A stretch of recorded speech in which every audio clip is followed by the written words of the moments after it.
right. Well, welcome everybody on this special Zoom recorded version of the thing that I was going to do. But hello, how you doing? Great. I guess we'll start the way that I normally start. My name is Scott. This is my channel. We're watching Maximum Apocalypse, the role-playing game. And I'm joined by these people. If you guys want to introduce yourselves, it'll be on the video when we're done with it. So why don't we go ahead and do that? In whichever order you guys want to go in, however you want to do it. So jump forward if you want to introduce yourself and any things you want to promote. Now is the time. Hello, everyone. I'm Alice, aka Lala. I am the hostess of Babies with Knives podcast. It is an actual play, crash course, and character creation podcast for a wide variety of games. So, yeah. Very cool. Very cool. I'm sorry. Go ahead. Oh, I was just saying, I will put the link in the description so people can find it. Thanks. Appreciate it. I'm Susan Benville. I'm playing a character called Maggie Master, and I just RPG generally. I've done a little bit of podcasting for RPGs. I also write comic books and webtoons. We have a webtoon called Nyx right now. Cool. And again, there'll be links in the comments or the descriptions. Who? Next? You guys are like, it's like, who's gonna go? I'm Dana. Nothing to promote. Just here to play a game and have fun. I've played this game since kind of the early days of it. It's been fun to see it grow. Yeah. Hi everyone. I'm Paul. I have a YouTube channel called TheRavenRolls. I have a few live action games there, and I have a page on Facebook, and I'm just slowly starting to build it now. So it's great to be here. I got a look at the system, and I'm enjoying what I've seen so far. Yeah, and thanks for sitting through that large information download that we just had. I appreciate that from all of you guys. So let's begin. This game, this adventure is called The Rescue Mission, which will become apparent when you start the game. You each have your characters. And here's something I didn't tell you when we started. You guys have all been living in a cluster of survivors in a town of sorts. There's about 100 of you survivors that have clustered together. You've built a wall around your encampment, as it were. It's a town that used to be just one of those small side-of-the-road towns that nobody thought of, but now you've walled it off, and you have some gasoline reserves, you have some oil reserves, and water and food. There's a small lake nearby that does have radiation coming out of it, and the fish are kind of mutated, but through helpful scientists and other means, you've been able to sort of cash out some food. You have chickens and canned goods and things that were all in the town when things went haywire, and you've been managing to ration them out and scavenge to replace what you lose from the larger area. So most of the area around you has been scavenged because you guys have been scavenging it over time. But your biggest problem in this town is not just the radiated water from when the nuclear blasts went off, but mostly zombies, which kind of surround your encampment all the time.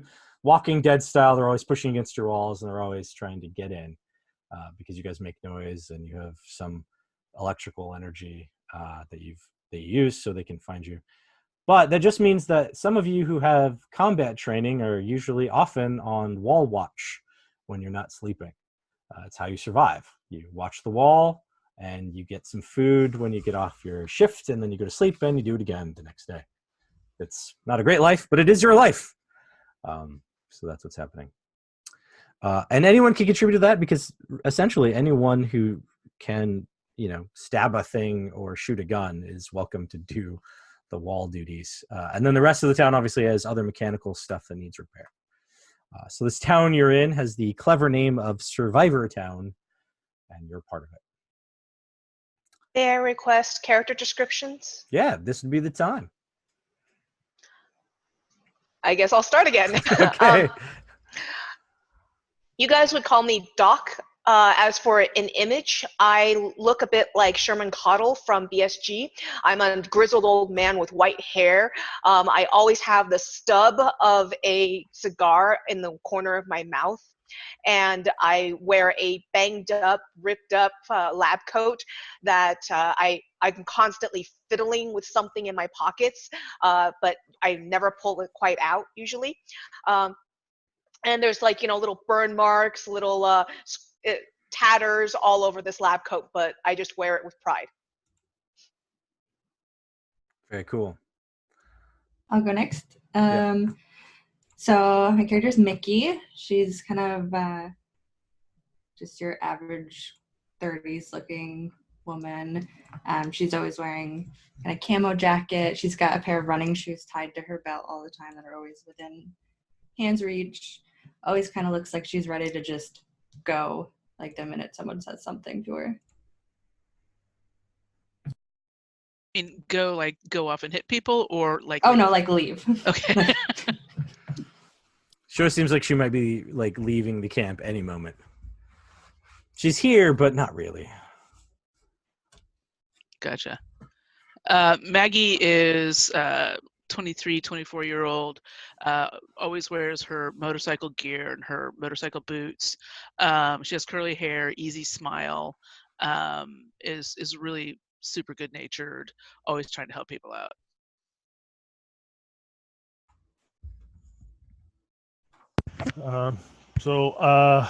I'm playing Savrin.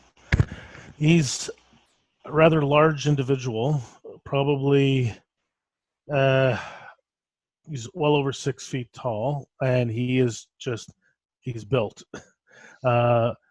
It's not all muscle, but he is solid, and he is a bit on the older side. He's probably he's in his late 50s.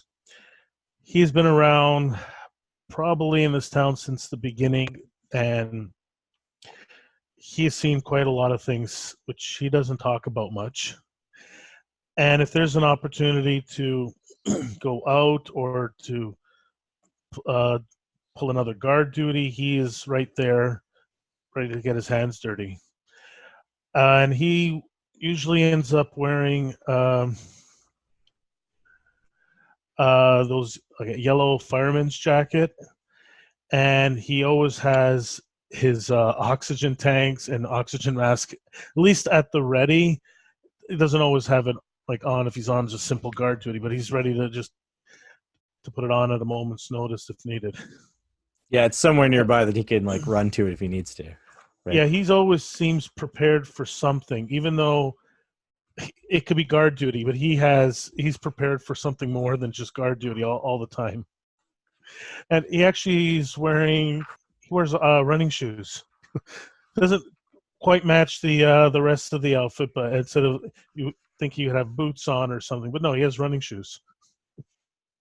If you need to run, those are better than thick boots. So cool. All right. So in this town, night falls.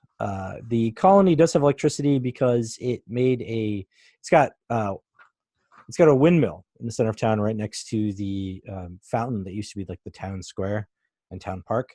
The fountain also is a minor hydroelectric creation that you've got working, so there's some power coming in. But your main way of getting power is from accumulator technology, which is special and new in this world. It gathers energy from the natural magnetic fields of the Earth, and that's how you power things. So after 8 hours, you get 4 hours of charge on your electrical devices. So you have some batteries that are powering some lights.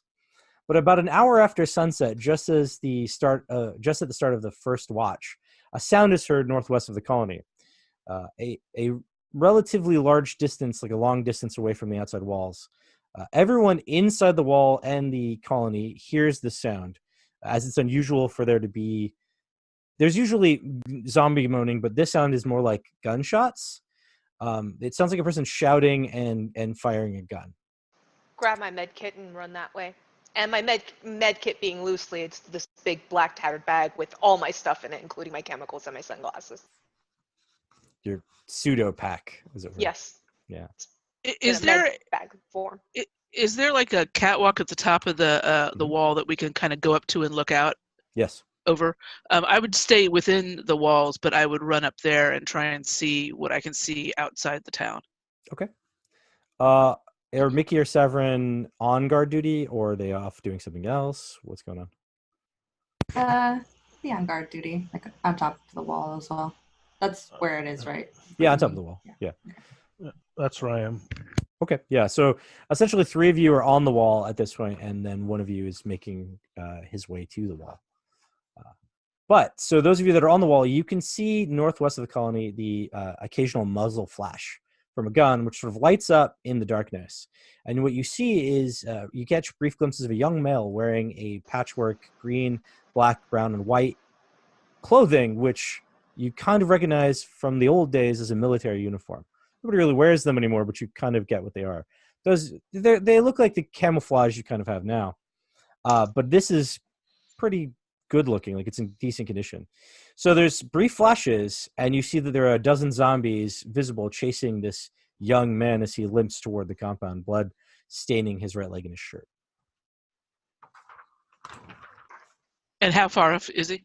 He is now he's long range from you, but not like super long. So you could get to him in say 4 movement actions.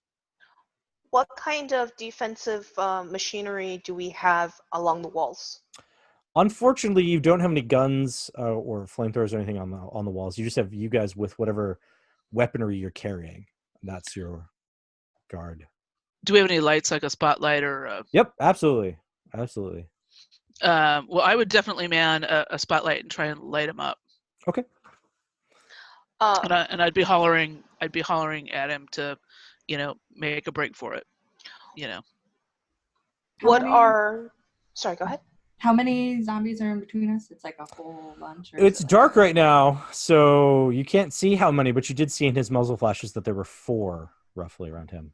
Well, it says there's like a dozen, so we'll say like 12, but in the general area. Can we see? With the spotlight, you can see that around him specifically there are 4, but there's several more out in the field around you guys. What flavor of zombies do we have here? Are they sensitive to light? So basically, is the floodlight that's hitting them causing them to recoil, or do we know what kind of weaknesses? Have we fought them enough to know? Yeah, so you're all vaguely aware of all of the types of things that are out there, so you have a general knowledge. Actually, with a character that has some academic knowledge, a scientist, you can go ahead and make a roll to see if you can figure out what types of zombies are generally around. Sure. But I'll grant you some information. I rolled an 11. That I think is 3 degrees of success on me. Oh yeah, so these are shambler zombies. These are slow-moving, unaffected by light zombies. In fact, they're encouraged by light. So they are not mutants. They are in fact undead. They're encouraged by light, as in we can draw them away with light. Correct. Turning on the spotlight while it helped you is probably going to attract the zombies to that part of the wall. Yeah, but it's also but the spotlight's also tracking it to the guy. So I'm gonna call for Maggie. Maggie, shift it to the north. They like the light. They'll head towards the light. Yeah, got it. And I am going to, at that point, pull out my chemicals, and I'm gonna start making something. Okay. All right. So the light. Are they susceptible to fire? Are they basically moths to a flame? Okay, yes, cool. So absolutely. if I draw them to fire, I can blow them up. Cool. Yeah. They'll recoil from it when they get to it, but they go toward it because it usually means people. Do you say any of that out loud? Well, she shouted about the light. Yeah, I shouted about the light. I have a question. I have on my gear inventory, I have a drone command unit, but I'm not seeing that I have any. You do not have a drone. I don't have any drones. Okay. How accustomed are we to each other, and do we know about how each person functions and what they have in their arsenal? Well, that's up to you guys. You have been together in this town for a while, so the question is how much, would you share with the other people? That's up to you guys to determine. But otherwise, you have been in town together for a while. Okay, Maggie, at that point, you would know that prior to the fall, I was an artificial intelligence researcher. So tech was more my type of scientist doctoring than human doctoring. Gotcha. I'm pretty much an open book, but I'm basically, somebody who's really skilled at, working with basic electronics and, cars and motorcycles and stuff. Not super high tech. Although since the apocalypse, I've been learning more and more about that stuff. How far is mid-range exactly? Mid-range is it's a rough distance because this is sort of relative distance in this game. Okay. So it's 2 movement actions from where you currently are is considered mid-range. Well, how far are they? They're The they're long range. He is long range from you. It'll be essentially 4 movements before he could get to you, which could be relatively quick if he's running, could be really slow if he's dragging himself. I pull out a flare and I keep it ready, but I don't light it yet. Okay. You can, if you guys want to, you can climb down from the wall to go to the other side. You do it all the time for scavenging. So if you wanted to go out into the field, you could do that, or you could light the flare on the wall. Right. So I'm still just trying to use the floodlight to sort of, point in an opposite direction of where we want him to run. And so we don't have the light trained on him anymore. Right. Absolutely. I will let everybody know, since it's probably come up before, and I've been here for quite a while. I do have a mutation. Telekinesis. Nice. I can move up to 10 CP within mid-range and throw short. So I could throw something short range, but then I can move it. You can move it 2 distance away from you, and then you could throw it another distance. So you get 3 distance away is how far you could throw a thing. Oh, and so I could throw it long range, essentially. Essentially, but you have to move it first, so it'll take an action to move it, and then you throw it. Yeah. Okay, then actually that's what I'm doing. Okay. I will light the flare. Okay. And I will send it off mid-range. So you're mentally levitating it mid-range. Okay. Yes. Cool. Mickey, in what direction? In the direction they're coming from, because I'm going to throw it long range, so when the guy runs past it, I'm trying to keep them where they are. Clever. I guess. Clever, yeah. Did Mickey, or you want to do anything? Yeah. So there's 4 that are like directly right by him. Yeah. Can I try to just pick one of them off with my bow? You can, in fact, try to pick one of them off with your bow. They are long range, so calculate that in your bow's like disadvantage, advantage factor, which is disadvantage for a bow. Okay, that's fine.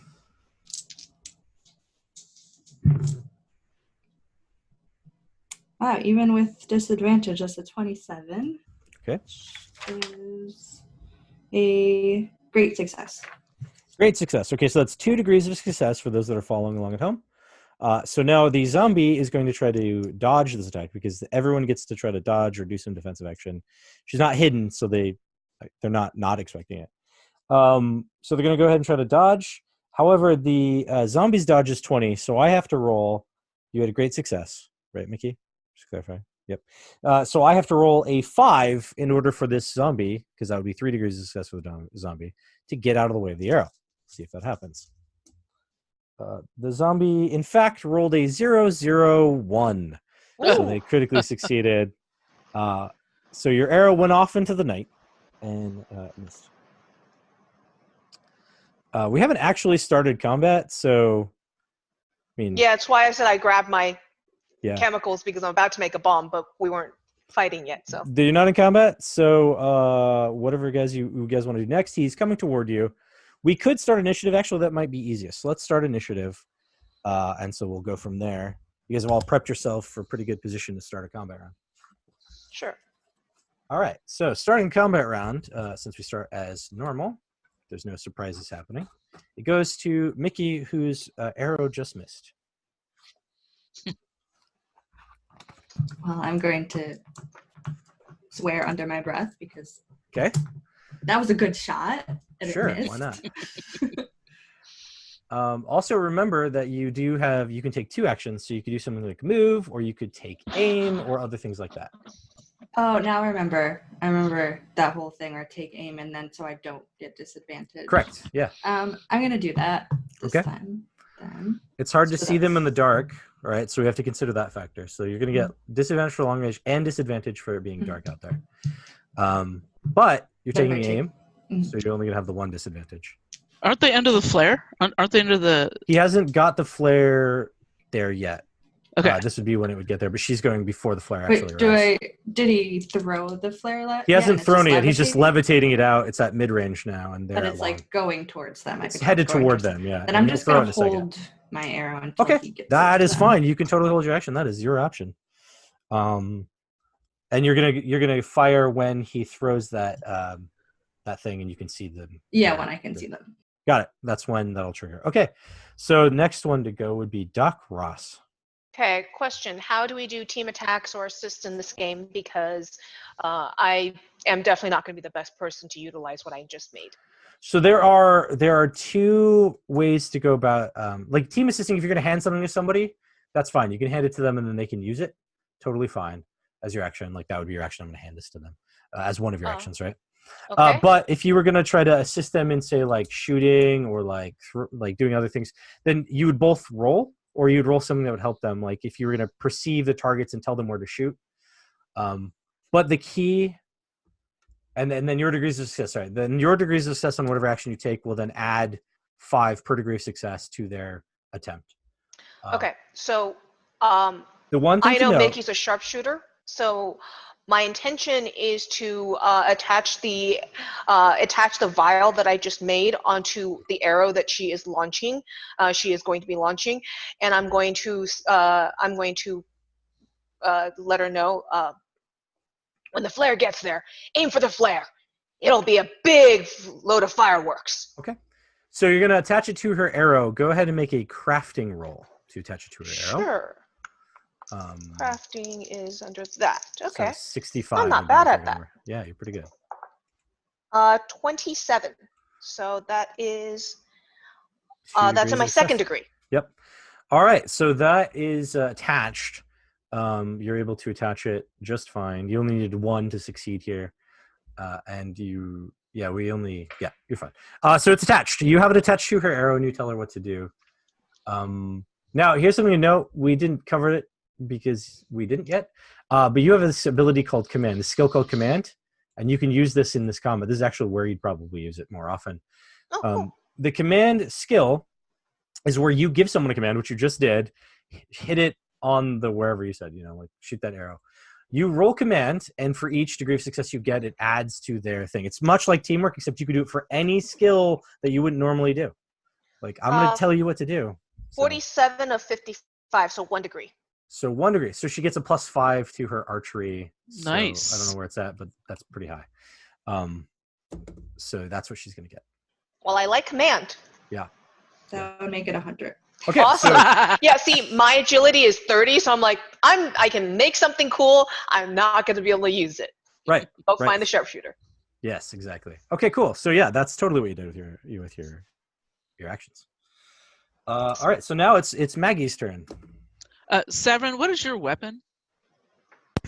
I don't have one out yet. I just have a. He's levitating a flare with his mind right now. Right, What? but what is your usual weapon? It's probably my trusty axe.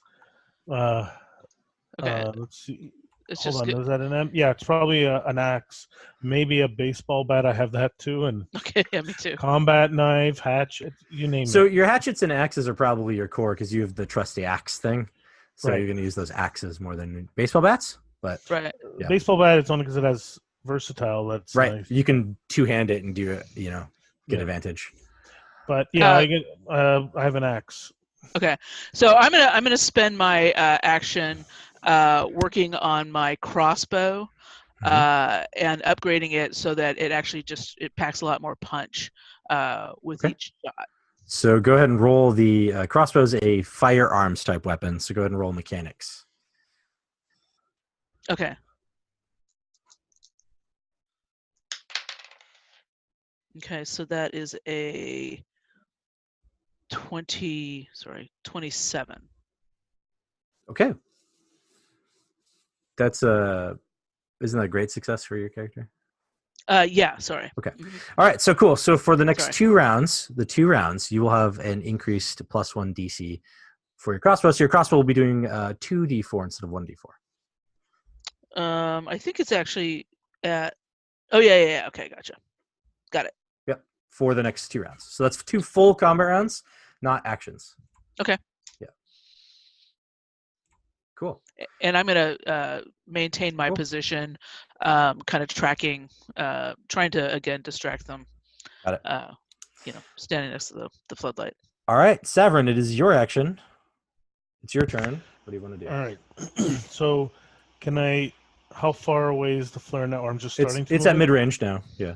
Oh, it is. Okay, then I will throw it off to the side a bit, but just so that they veer towards it. That's why I'm throwing it over long range now. Yes. So you'd usually roll agility to throw it. In your case, you're not trying to hit anything specific. You're trying to land it in a place.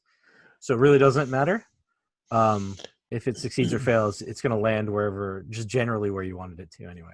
Just not like if you're trying to hit have it hit a zombie, then we'd have you roll. But if you're just landing it somewhere, it's fine. It just goes there. So I have to roll still? No. Or If Oh, you're, I don't roll. are you trying to hit a zombie with the flare? I am. I have 35 with disadvantage to roll, so I don't think I'm going to attempt Okay, it. so you're just going to just like sort of toss it to a place. Yeah, I'm going to toss it little somewhere else so they start following that instead of the guy. Okay. Go ahead and roll luck for me then to see if it lands on the guy or near the guy. It'll work either way. It's just a matter of like whether it lands where you wanted it to versus missed. 82. Okay, so it actually lands. It still lands off in the general place you wanted to, just not quite as far as you wanted it out, but it is close enough that it illuminates him and them, and he knows, and he can run past it, and it's probably going to attract them rather than him, right? Especially since it's brighter and hotter in their vision. Which is the trigger point for Mickey. We're going to come back to you. You had a trigger point for this moment.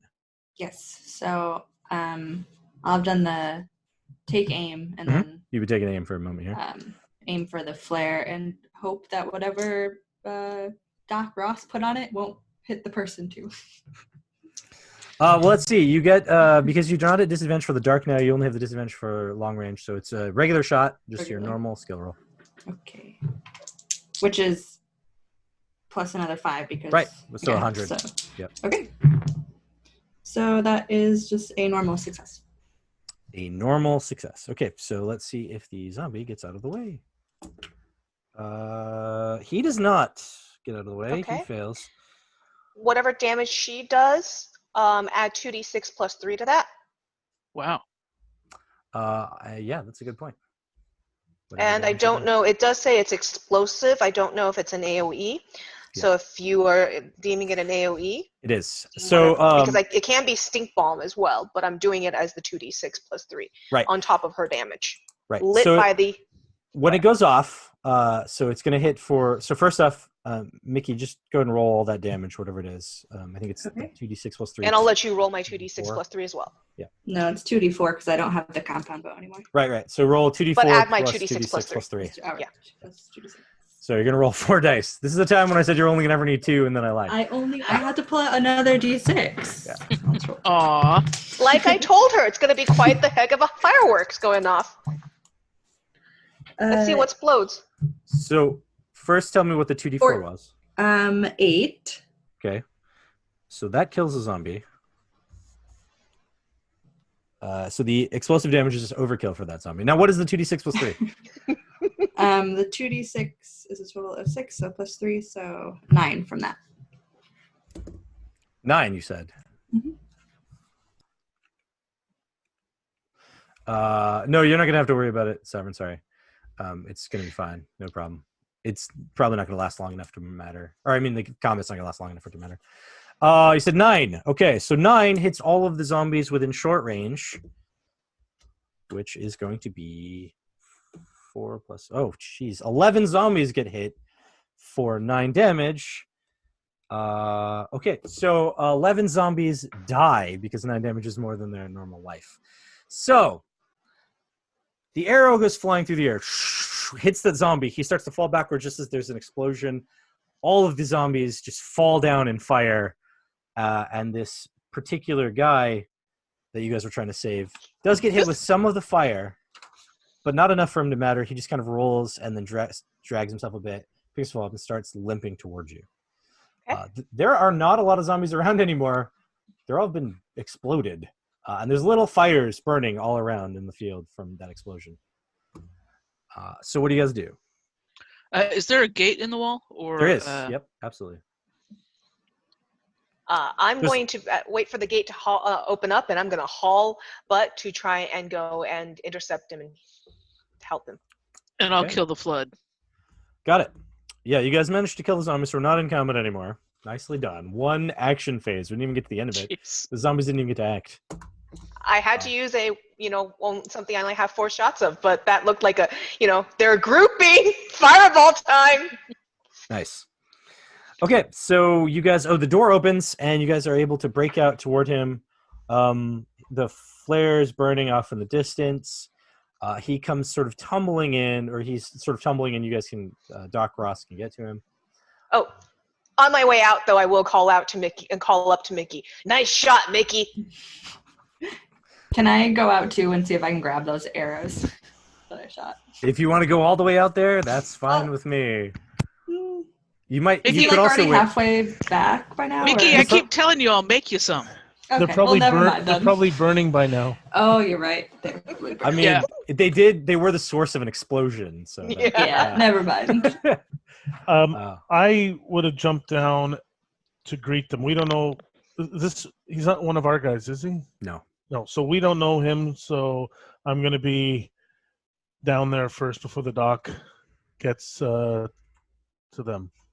Okay. Just in case. Yeah, you jump down there. You're gonna try to like cover him. Savern, you're always so paranoid. Does he look like he's got beady eyes? His eyes look right color to me. Probably good. Don't bring up last time I said that. Yeah. I mean, it's pretty smart. You've got zombies that may attack you while they're trying to like bring him in. That may try to slip through the gate when they're bringing him in. You know, that kind of thing. So it makes sense, and it's probably your usual behavior to like jump out there and be like axe at the ready, waiting for something to come as you back up while they're. Oh yeah, totally makes sense. Yeah. So when you get to You him, know, though, maybe just help him by carrying his gun. yeah, I mean he's got a rifle, but he also has a standard firearm, like a 45 on his hip, right? We got a rescue tax around here. Well, you don't even really get to say that to him. When you get to him and grab him, you really see he's very badly injured. He's got some damage I to want to his help him. brachial and femoral arteries. He's coughing up blood. He's definitely been scratched and injured. I have medicine. So go ahead and try to help him. I was going to fire him and carry him inside. But- Apparently, I don't want to help him. I rolled a 99. Oh snap! At least it wasn't a critical failure. That would have killed him.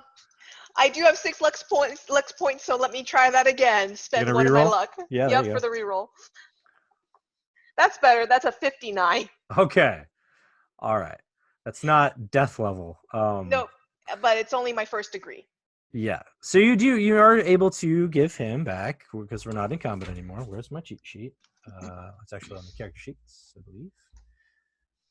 Yes, it is. So you're at a decent level of healing. Therefore, roll 2d4 to see how much health you give back to him. Sure. You said 2d4? Correct. Okay. Wait, did you use a medical kit? 4 points.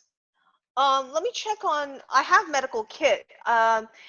It doesn't say it doesn't say it's charged, so I would be using that. Yes. Okay. So yeah, it should be fully charged. That's why the CP is currently at 10 for it. Okay. You reduce that to 9 to increase the damage code by 1. So add 2 more to you. So you're to 4. Okay. So I healed for 6 total. 6 total. Okay. Yeah, that's great.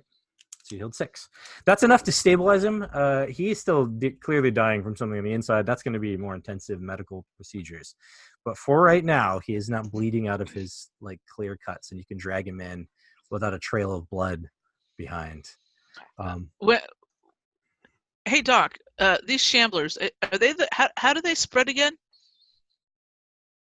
Is it like they gotta bite you, they gotta scratch you? How do they spread again before we bring this guy in inside the gate? Yeah, how do they spread? I got a critical success almost on that. Exactly like that, biting and scratching. Okay, so I'm gonna check him for bites and scratches. Oh yeah, he's got bites and scratches. He's infected. Put him back outside. Also to be clear, when you healed him you did the 6 damage, right? You have to take away 2 of your component pieces because that's basically the gauze and stuff you're using to patch him up. Okay. Yeah. So my question on this, when I realize he's infected, do we have a cure for this? You do not have a cure for this. Okay. However, you guys are talking around him, right? Yeah. He goes, "Help! There's a government facility. It's nearby. It's breached. It's a scientist. He's working on a cure for the virus. Get to him. It's dangerous." And he kind of passes out a little bit, but then comes to you a little bit more, so you can talk to him. So he's sort of in between consciousness. And how long have we been here in this area? However long you want to be. So I had to heal him and stabilize him in order to get him to talk, right? Correct. And then realizing that he is infected, I'm gonna look him in the eye. I'm gonna pull my revolver out, and I say, "Do you want to do it, or should I?" Well, can we just ask him like which direction that facility is for us before he blows brains out? Just just please, maybe get a little more information. I mean, why Jumping haven't we ahead. heard of it if we've been here so long? Mm-hmm. Why are we just hearing about it now? I do have I'd like to point out, I have a government ID, and I do have high academics. Is this a government facility that I've heard of or worked at? Well, possibly. You could roll academics and see what you come up with.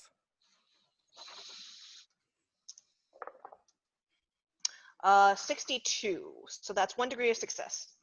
No, probably not. You're not sure of any, like, okay, so first thing to note is that with the apocalypses, some of the geography of the world shifted a bit because one of the apocalypses was the seismic cataclysm.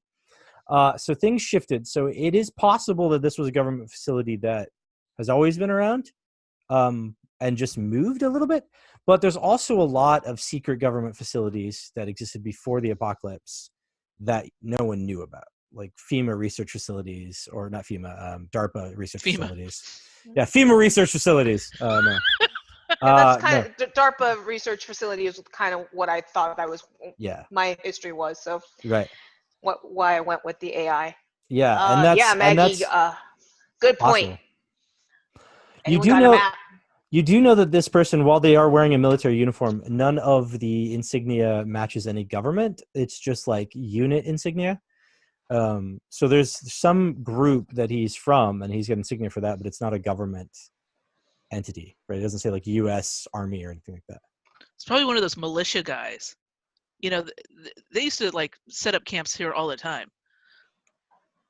The anti-government types. They got their own scientists. They got their own armories and such. Does he have any kind of like ID or like key card or like an ID card like you have? I'm gonna start searching his body. Okay. I can't keep him stable for too long, so if he's got any more information for us, we should. He gives you like basically he's before he passes out again. He gives you the general direction and general distance, somewhere approximately 300 miles or like 500 kilometers from where you are now, because he was traveling in the southeastwardly direction to. Do I find ID card or anything like you that? You do. So when he passes out, whether or not you kill him, you do find that he's carrying a lab ID that says his name is Nathan Ferryman, and he has 30. He has a 30-round magazine for his rifle, but it's a semi-automatic rifle, not an automatic rifle. So it's just a normal rifle, and he's got a weapon attachment that gives him a +5 to his firearm skill. So it's a weapon attachment that you can detach and attach to other weapons. Okay. And then he had a 45 as well? And a 45, yes. And he had a 45. Okay. Before putting him out, question. How long does it take for the disease to take hold? Well, that's sort of a matter of the person's immune system. Okay, so it's unlikely we'll get him the cure before then. So it sounds like I should put him out. Okay. I'll give him his last rites, and I will shoot him in the head then. While he's passed out after he's given us info. That's right. You are a priest secondary, huh? Yes. Got it. Small mercies in this world. So you believe in science and religion. An interesting dichotomy of character. Well, that's why I was like, there are a lot of religions out there. So as far as the type of religion, I was more thinking that his style of religion was more leaning towards Scientology type stuff, or sure. Cosmic stuff that science leans into a little bit more. I mean, and in this apocalypse, what is there to not prove that there's some kind of malicious right? Exactly. out there, right? So yeah. Yep. You are dealing with So- supernatural zombies. Exactly. So, Savern was next to you that whole time. Yeah. And you decided to shoot him instead of asking Savern, which I'm okay with that. I'm just letting you know that he was there. I'm well probably- aware. Okay. Ro- But It's this interesting, a is scientist this is part priest. of his version of do no harm. Put him out. Yeah. Oh, I agree. That's mercy killing. Yep, mercy killing. And so this is something he would do himself and not put it on someone else's conscience. oh, Because you- every you- kill, even a mercy kill, it weighs on a person's conscience. You know, Savern well enough that this doesn't actually bother him. He's looking at this like this is normal. He's become desensitized to all of this. Well, But my character's belief, you would also know, is that it should weigh on my conscience or someone's conscience Yeah. to even take this. So I would not ask Severin to do such a thing. Now, do we? So I removed the weapons. I probably hand the rifle over to, I guess, Mickey's the sharpshooter. No. Who's I'll the- just shake my head. Nope, don't want that. The I'll, guns away from me, please. I'll take the rifle. Okay. Well, I want to take a look at this lab ID, and I want to see if there's anything on this lab ID that I might recognize for organization prior to fall, or anything of interest before I pass it off to Maggie. Yeah, for sure. So academics again, Yep, correct. 60, so 1 degree. Okay. Yeah, I mean, it's the same insignia as on his uniform, but it's nothing that stands out to you. Okay. It could be any number of black units, dark units that were doing some kind of research. Well, you said it's a lab ID, so having worked in labs, there's the degrees of clearance, Yeah. Oh, there's yeah. stuff like that. So what kind of level of clearance did he have? Does it say, what kind of status he had, what kind of position? Rank or whatever. Yeah, Nope. rank. Nope, none of those things. The organization that he was part of clearly didn't have a rank system that you're aware of. Mhm. The badge has no clear markers of like what access level it would have. It's got an insignia on it, which matches the insignia on his uniform, but that's everything that you've got. And there's no RFID chip or anything like that? There embedded in it? definitely is an RFID chip. You would need Awesome. a computer device to check it out. Well, question, do we have a computer device, or can Maggie and I put one together with our heads put together to You read probably could get something together to read it over the next few days if you want. Okay. Well, I Um, do have tech use, so. Yeah, I do. I think I do too. Yeah. So I would just, suggest that, if there's anything else of value he's carrying, we should probably take the insignia off of his uniform in case we need to use that. I'm assuming his uniform's not reusable. No, his uniform's shredded. So So is his armor. Just kind of pat him down, see if he's Okay. carrying anything else. Roll- If he's been on the road for 300. Roll salvage for me to see if you come up with anything. But if his base has been breached, they're not going to hold out for long. We should pack our things and get moving. Okay, so that is a 3 degrees of success. Whoa. Okay, then you find all of the stuff that's on him. You scavenge the body itself for components. I mean, you actually could. That's aliens. They gather organic component pieces. No, so because you got 3 degrees of success, you find these three items, which are the things he's carrying. You find another full magazine that he had tucked away in one of his side pockets of his pants. For the rifle? Yeah, so you now have like 60 rounds for the rifle. Okay. You find one fragmentation grenade. It does E damage. I would like Green that. damage. Yeah. Okay. And you find one MRE. Okay. So that equals 1 food. It's 3 food, actually. Oh, it's 3 food. Okay. But it has to be eaten all at once. You can't save it. Right. Okay. So that's good for me too, because I eat 3. Yeah. Yeah. Go ahead and take that. I'll take the rifle rounds. Who wants the 45? Doc, you want to carry 2 weapons or 7? Yeah, I'll take the 45. Thanks. And what damage level does the rifle do? Sorry. Sorry. The rifle. Jumping back 2 pages in my book. Sorry. The rifle is does average damage. What does that mean? So it's 2d4, right? It's a damage. Oh, A damage. Yep. It is unreliable, meaning that it jams when you get a 95 or higher on the roll to shoot it. Hmm. And it carries the 30 round magazine. It increases the EAG, which is something to note. You guys have been making noise by 10. Wow. Okay. Yep. Because it's loud. Because it's loud. It also its CP is 5 plus 2 CX, which is 2 complex parts. There's 2 sets of moving parts, and then the rest of it are just component pieces. Okay. Can I try on the small chance I can identify the logo? Sure, you can try academics too. No problem. Anyone can try.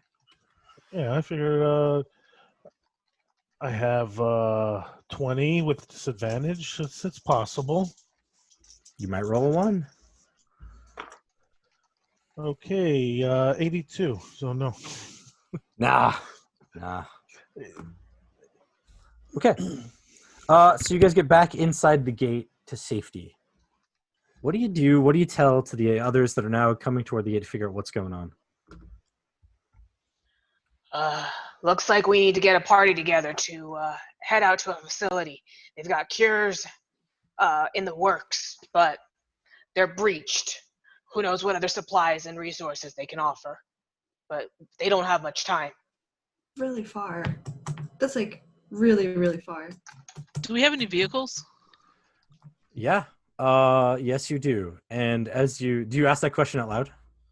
Well, I'm assuming I already knew. You already knew that, yes. Since I'm the mechanic. There are a couple of vehicles. You guys only have about 100 liters of gasoline, in the whole collective, but you do have a couple of vans and a couple of like pickup trucks. Mm-hmm. There's a police station here. There are 2 police cars that are both devoid of gas because you've siphoned them. Okay. But they do exist. This is worth it even for a supply mission.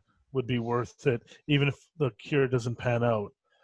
So I think it's worth it just to go see what we can scavenge at the very least. Yeah, and see if they can help us. And even though we have water here, that might be more better for defending purposes. So we should at least go scout it out. You're approached by a guy named Jasper, who is one of the colony. He's one of the founders of the colony. He used to be some foreman or some leader of some social club, which made him de facto the mayor of town. And he approaches and says, "What's going on? What's happening? What were all the gunshots?" We need to go to a facility.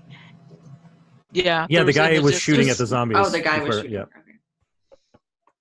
And we can explain the rest when we get back. But there are people in need and possibly supplies and maybe even a cure. But we It's don't some have kind much of time. it's some kind of research base or something like that. It's like 300 miles away. I don't know. I mean, I'd be totally willing. I mean, it sounds like there's got some serious resources there and possibly a cure to this zombie thing. We've lost probably several members of Survivor Town to zombie attacks. So having a cure would be pretty cool. And maybe it's a facility where everybody could move and be safer. Also a valid option. Jasper nods in agreement and says, "Yeah, that sounds great. Are you guys volunteering?" I'm volunteering. Sure. You already see Savern is already checking his bag and everything. He doesn't have to say anything. I'm making sure all my stuff's in there, including my radiation suit. Okay. Yeah, I'm throwing all my stuff together. I have no idea because I don't speak in leaders. Math and leaders. What would the range be on that vehicle? So the range essentially for the vehicle, you could get 100 liters would probably, if you took all of the gas from the colony. I assume that you didn't take all of the gas from the colony, but if you were to take all of the gas from the colony, you could get there and back. That would be essentially the correct amount of liters. Taking about half, about 50 liters or so, would get you that distance, the 300 miles or 500 kilometers, and on because it depends on the vehicles, but this is just a guesstimate. would get you there, but you would probably not have enough to get back. So you would hope if you were to take half that you would get there and there would be gas you could siphon there. And what time of year is it? It is currently summertime. No big deal. Not winter or anything. Okay, so it's nice out. Yeah. And are any of the pickup trucks like 4x, so that if we need to go off road we can? Yes. Because I would lean towards, and I'm assuming that they're those king cabs, so 4 people can ride inside if they have to. But I guess I'm leaning towards taking one of the pickups. Okay. Thoughts? Anybody? I think pickup would be good. We need storage and we need a personnel space. So. And this guy had to get here somehow, so we might run into his Vehicle. discarded vehicle Yeah. on the way too, because I doubt he walked 300 miles. And how long in this time period? How long does it take us? Would it take us to go 300 miles? I'm thinking that we should probably get some additional food stores from Survivor Town for the trip there and back, if we can. So there are some. Sorry, there's like a lot of questions going on in the chat, and I was accidentally sorry. sending it directly to one person. I wanted to ask a question in private because I wanted to work it on a detail or two on my history. What exactly is personal apocalypse in this world? So personal apocalypses are the apocalypse that your character specifically, that they survived specifically. So it's all of the apocalypses have happened in the world. Like there have been aliens that have attacked and zombies that have come down, and or aliens that have come down, zombies that have attacked, nuclear blasts. But the one that your character managed to escape from and thus come into the rest of the world is the personal apocalypse. So in your case, time paradox. Okay. Your character is not entirely sure if they're from the past or future. They're just here in this place, and they've always been here in this place, essentially. But the time paradox is weird with wafty things in time, where sometimes things happen and then happen again. Sometimes there are dinosaurs. Just weird time shifts that happen. Is there any way I could trigger deja vus as a result of something like that, or Yes. something? So the way the deja vu special ability works is that anytime anyone makes a roll, whether it be you or someone else, you can spend a luck reroll or spend a luck use and have that roll happen again. It doesn't matter who does it. It could be you, it could be someone else. So it triggers anytime someone makes an action or takes an action. Okay, so it just allows me to use luck for other people instead of just myself. Cool. Correct. So you can be like, especially if it's a very important point in time where something needs to happen, you can be like, no, that's not how it went down. Essentially, you have this deja vu where like, wow, that was weird. That is not how I remember it. And then it like happens again. You're like, oh yeah, look at that. Okay. Right? That's what that is. There any way to recharge luck? At the end of a game session. So the luck use per game is per the game session, and then each session resets. Cool. Yeah, and just a question in the chat. You said the DC mod only applies to melee weapons. What was that in reference to? So I was asked by Severin. Scott asked E damage becomes D damage for him. Yeah. Gotcha. Severin asked me if E becomes D. Yeah. And the boost on that firearm affects the ballistic skill, right? Yeah, so the firearm tool, right, the tool that's on the firearm, it gives you a +5 to your ballistic skill. Okay, which I have crap at, but I think gives we you all +5. Yeah. It's essentially like a red dot that helps you aim better. Okay. Yeah, but not perfect, right? It still wiggles around when you're holding the weapon. Right. If anyone's ever used one before, that is exactly what happens. Yeah, Wiggle, exactly. Wiggle, wiggle. So, except for that time one, do other people's apocalypses have an effect? Or? Yep. So everyone has a special ability on their character sheet that's an apocalypse special ability. Like I have Rage Against the Machine. Oh. Yeah, and you have Desensitized. You've seen some stuff, and because of that, when you make resolve rolls against like dead bodies and like gore and stuff, you're kind of like, you have advantage. You're just like, that doesn't affect me as much. Yeah. Because you've seen people melt away in the nuclear holocaust. It's interesting. I have an advantage, but I'll probably still fail. I mean, you don't have a strong resolve roll anyway, but you do have advantage on it because of that. But it also kind of falls in line, while it doesn't necessarily have to fall in line with the psychic ability, in your case it kind of does. Like you resolve some nuclear radiation and now you can move things with your mind. So, but yeah, everyone's does. So like Rage Against the Machine, where you do extra damage against robots and stuff. You know, that kind of thing. Also, you have some skills from your personal apocalypse. So everyone on your skills, some of them came from your personal apocalypse. Where like mine came from Deja Vu. Right. But yours came from the time paradox, so you have some. Yeah, time paradox gave me Deja Vu, rather. Yeah. Yes. But you also have there's going to be like one skill, and I don't remember which one it is. It might be science or something, where you get it, you have it because of your apocalypse, or intimidate or something. Well, there was another one that came in because of that. I can't remember which one it was. Anyway, so you were also talking about food. You want to bring some food with you, right? Yep. Yeah, you got some. There's some food. They'll part with some food for you. Not a lot, because you guys could also just die on the way and not come back with any of the stuff they're giving you. Sure. So The question I had was, how long would it take us in these circumstances to get from where we are to the place and back? well, in theory, you'd be able to make it all the way there, and probably halfway back before nightfall, depending on how fast you drove. But Okay. assuming it's going to take you 2 days, right? One there, one back. Okay.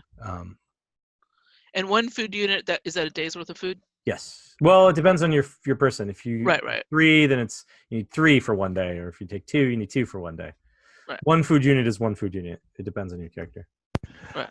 Let's just say I currently have 2 days worth of food, so I might grab an extra one if possible, an extra 3 food units. Right. I So if you currently don't have any food units, so I'm gonna grab 6. It sounds like 6 That's a days. lot of food, 6, yeah. 6. So for 3 days worth. So because you're a 2-unit person. Am I a 2-unit? Yeah, Most people are 2-unit. Most people are the 2 average is units 2 a day. units, yeah. So I'm Uh, gonna grab 3 days just in case we spend an extra day or something comes up. How much I'll do we grab have 2. available to us to take? So that's the thing. It depends on the whole group, like whatever the number is, and then I'll tell you whether or not you have to make a roll to convince them to give it to you. So Okay, Well, so I I'm need looking- 6. I would take so- 2. I just need 2 as well. 13 then. 6. We want 13. 13. Food All units. right. So you'll have to make you'll have to make a charm roll to convince them to give Give me them food now. give all that food over to you, or you can try to intimidate the I'd like colony. to flash my government ID and say, that and that I am the doctor here, and so they really don't want me starving out there. That's actually really 'Cause great. Can we do it like the teamwork thing? Yes, you can. So Um, whoever wants to participate can throw in right now. So I would be backing up the doc. I don't know what your charm is like, Doc, but I would back you up on that. Yeah, Okay. same. Me too. Okay, so all the people that want to assist have to roll their charm, and then their degrees of success will add to hers. So go ahead and try that.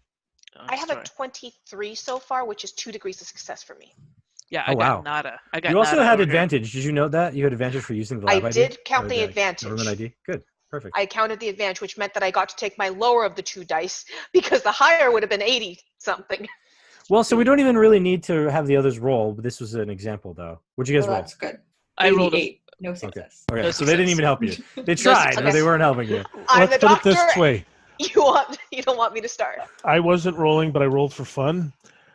It's a good thing I didn't because I rolled 100. Oh, yeah. So they didn't really help you at all. They're They- afraid they're like, Savern's gonna they're like, yeah, she's the doctor. doing a lot of sure. nodding. nodding. I'm helping the other side. No, they need the supplies.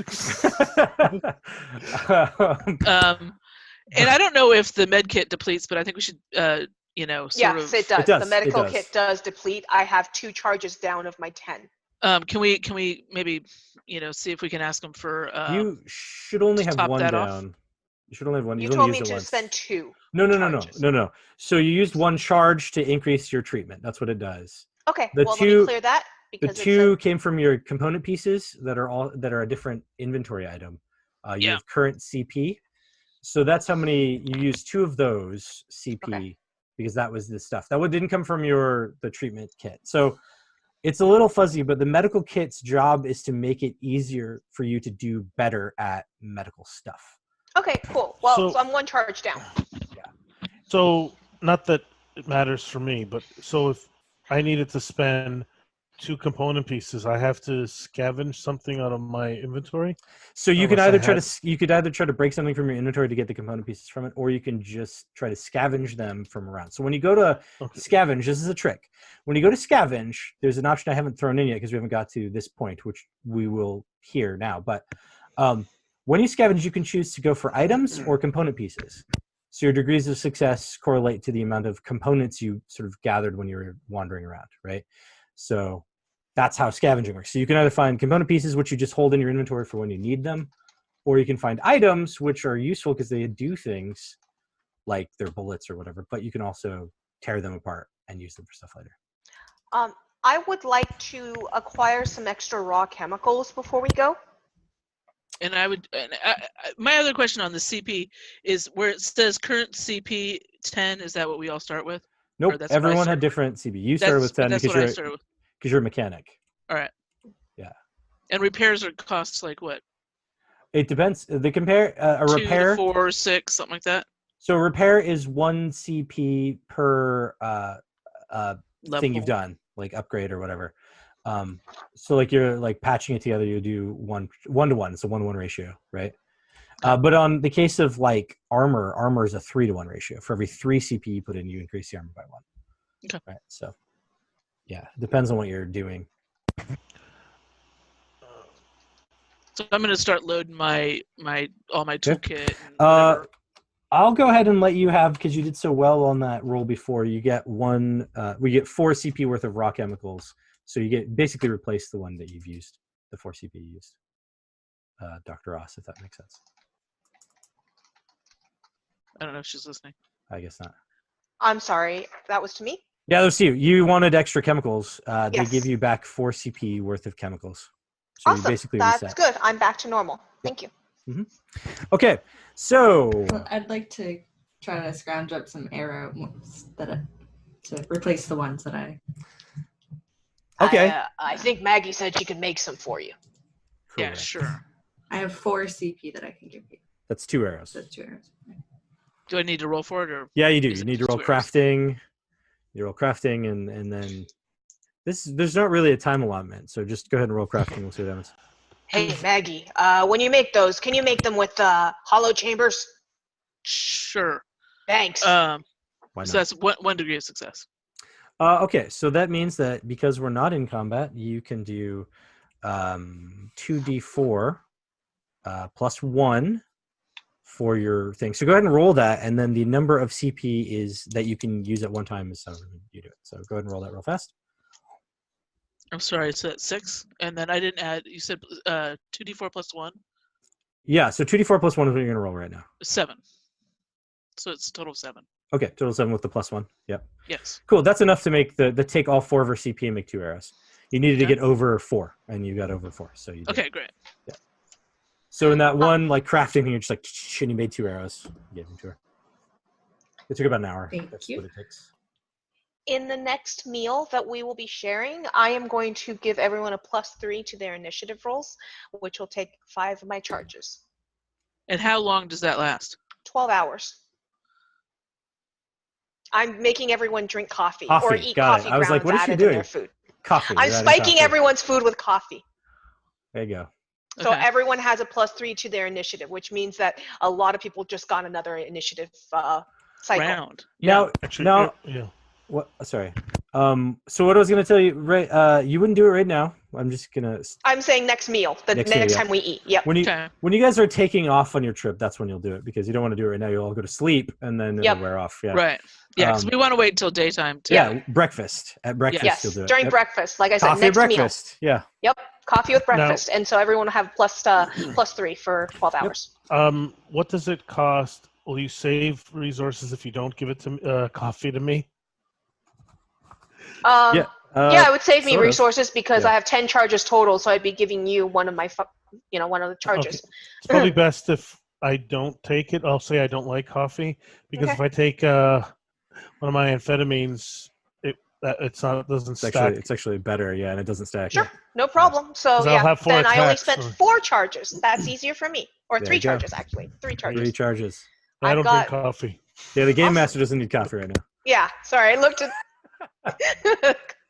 So, but yeah, the rest of us get a +3, which means Mickey, you'll have 4 actions, and the other yeah. 2 of Yep. us will have 3 Nice. for 12 hours.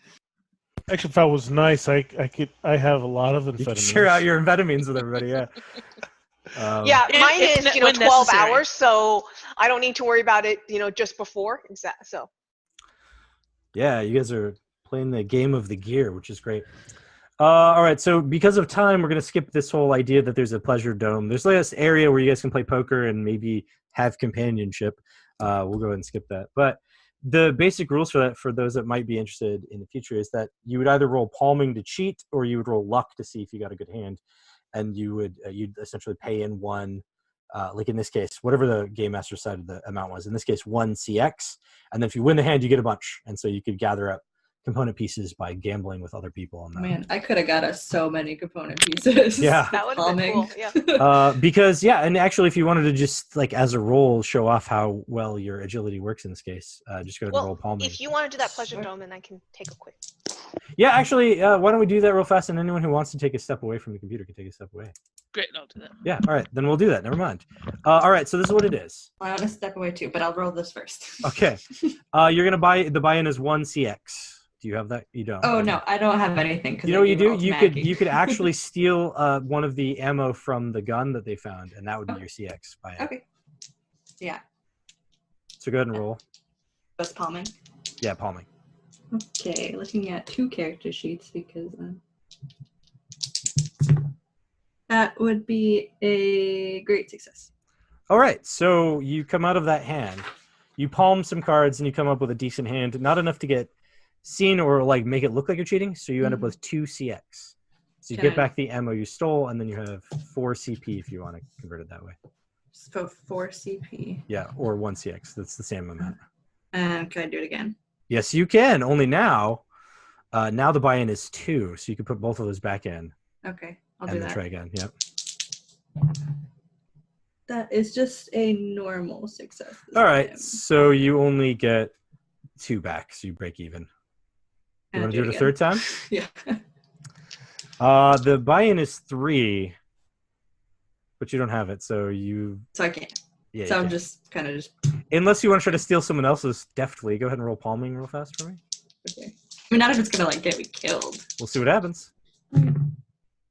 It's just a normal success. That's enough. Let's see if anyone gets a success in seeing you steal anything.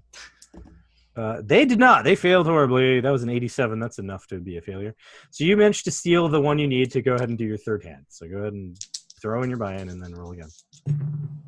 Okay, that's just a normal success. All right, you get all 3 back. But you end up with Okay. 3, which is a net 2 at the end. So how much is that total? That's 3 CP or it's 4, or I'm sorry, 3 CX or 4 6, 6 CP. wait, 12 CP. 12 CP. Okay, cool. I'll stop there because that seems like a lot. And that's also the end. You can't do it more than 3 hands. Okay. Because people start noticing you're cheating. Yeah, okay. So you get Will some. they though? So you took 1 ammo, and in the end, you got a net 8 CP from it. So not bad. Cool. Well, I'm gonna stop away now too. We'll pause for a minute. Okay, and we're back. There was a video. Sorry, this is just an aside. There was a video chain for like the old Shadowrun Sega video game, and this was back in the day when YouTube would only let you put on like 10 minutes at a time.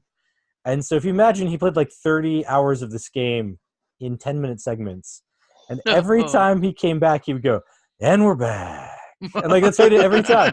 So every video opened with, "And we're back." It was like, wow, bro. That's some dedication. Yeah. Yeah. Well, and you know what? I watched about half of it and then gave up. You're less dedicated than he was. Yes. That was also like, I don't know. I guess Twitch maybe had come out by then, but I don't think it had. So this is how you watch people playing video games. Yeah. Okay. So the next Dawn Rises. I assume you wait till daylight because moving Yeah. at dark at night is not great. Dose everyone's food with coffee. Yeah. Coffee have crusted breakfast? ham for breakfast. Yeah. Yeah. Nice. There's coffee mixed into your food units. that you eat. Your MRE or whatever does not have food or coffee mixed in. So Severance just Coffee like crusted spam. yeah, exactly. And because this place does have chickens and stuff, it is probably ham and eggs. That's probably what you get to eat. Or spam. Yeah, they have a lot of canned goods. Yeah, spam and eggs. Yeah, Yeah, spam and eggs. There you go. Coffee crusted spam. So you get some coffee. Gourmet breakfast. No wonder we're gonna be faster. Well, yeah, you guys are sitting around whatever table or something. You're having breakfast. I'm on the wall on guard duty, so I didn't get any breakfast. Yeah, you just have to eat the food units at some point during the day before going to sleep, because at sleep, when you wake up, is when you get hit with hunger damage. This is a damage that we haven't talked about yet, but you do have a hunger damage. If you don't eat your food units in a day, this is why you have to keep track of that. Then you take hunger damage. Slowly but surely, you start starving to death and you die. And that has an effect on like your initiative and things like that. So we have to use one now? No. Well, I'm sometime not. during the day, in theory. Yeah, in theory, because this is a sort of quick start game and an intro game, we're not worried about it now at this first day. But now that I've told you about it, if you guys take another day to travel around and then you get there, you'll have to eat something. Hey! I asked for 3 days of rations. She did. She was smart about it. I was like, in case there's an extra day, I want an extra days. Yep, you guys have 13 food units, so that is something. And as the good mage, I remember to buff spell us. We're good. Let's go. All right, so you guys hit the road at dawn. The colony leaders gather to help you talk about the stuff that they need. There's actually some problems that they're having with food. There's like a blight that's happening on some of the vegetables and stuff that they do have. So they're hoping you can pick up some gear. Regardless of whether you find the scientist or this Z virus thing, there's some items that they want you to pick up, and they give you a list of them. Also, Jasper, the aforementioned foreman, he gives you a little blessing before you guys go out, and he hands you an old town map. This blessing gives you +5 on your next resolve special stat roll. So you guys want to write that down somewhere in a note. On your next special stat roll, you will have advantage. Or +5, sorry, not advantage, +5. But you leave out through the gate, and as you do, there are 3 zombie walkers in front of your vehicle. Who is driving? I'm decent at it. Not great.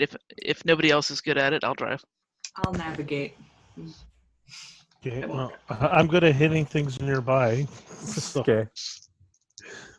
Is anybody in the bed of the pickup, or is everybody inside? Well, so in the cab, there will only be 2 or 3, depending on size, that could fit in the cab. I'm in the back. Like that. Yeah.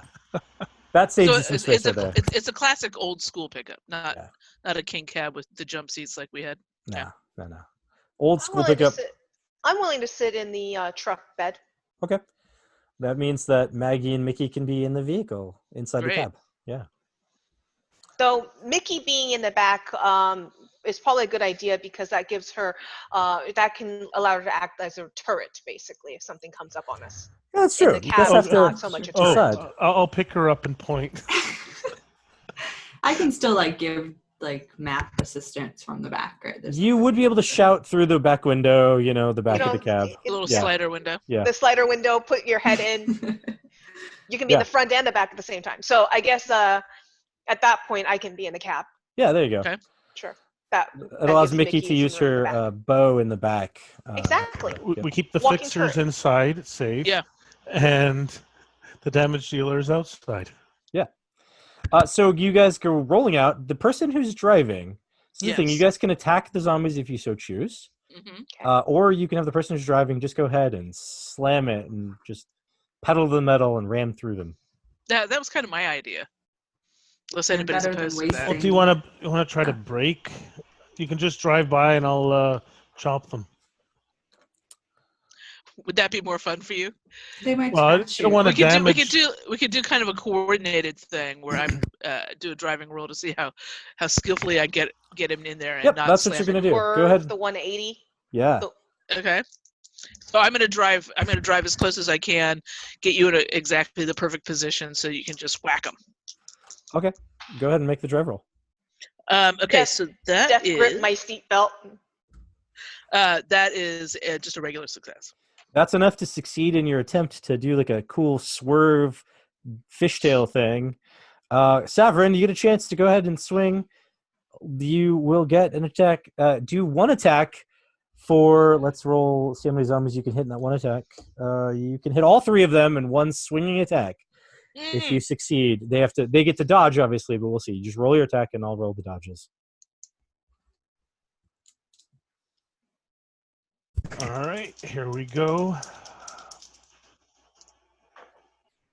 29, which is half the great. Great success. Great. Okay. Let's see if these guys can get amazing successes. That's a negative. That's a definite negative. That was 91. And that was a negative as well. Yeah, all 3 get hit with your attack. I am sure that you do more than 4 damage. I do So minimum let's of see. 2. Let's see. Go ahead and roll your damage, and we'll split it between the 3 of them.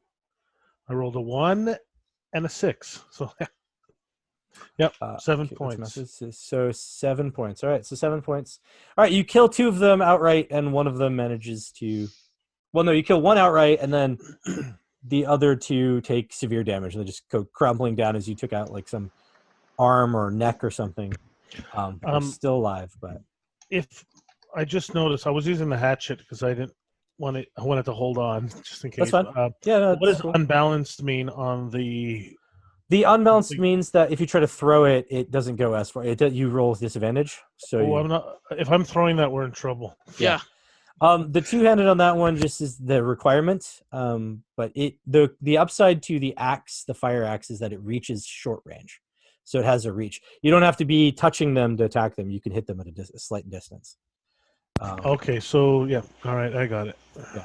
So that's the advantage over the hatchet is its distance grab, but the hatchet is balanced, and you can still use 2 hands on it, right, giving you advantage. So hatchet's a better weapon overall, but you still have to walk up and hit them. Oh, the rifle had an attachment. Had a red dot sight. Can that be put onto a crossbow, or probably not? Yes, it can on a crossbow. I think it would be better suited for Mickey to have it, but that's up to.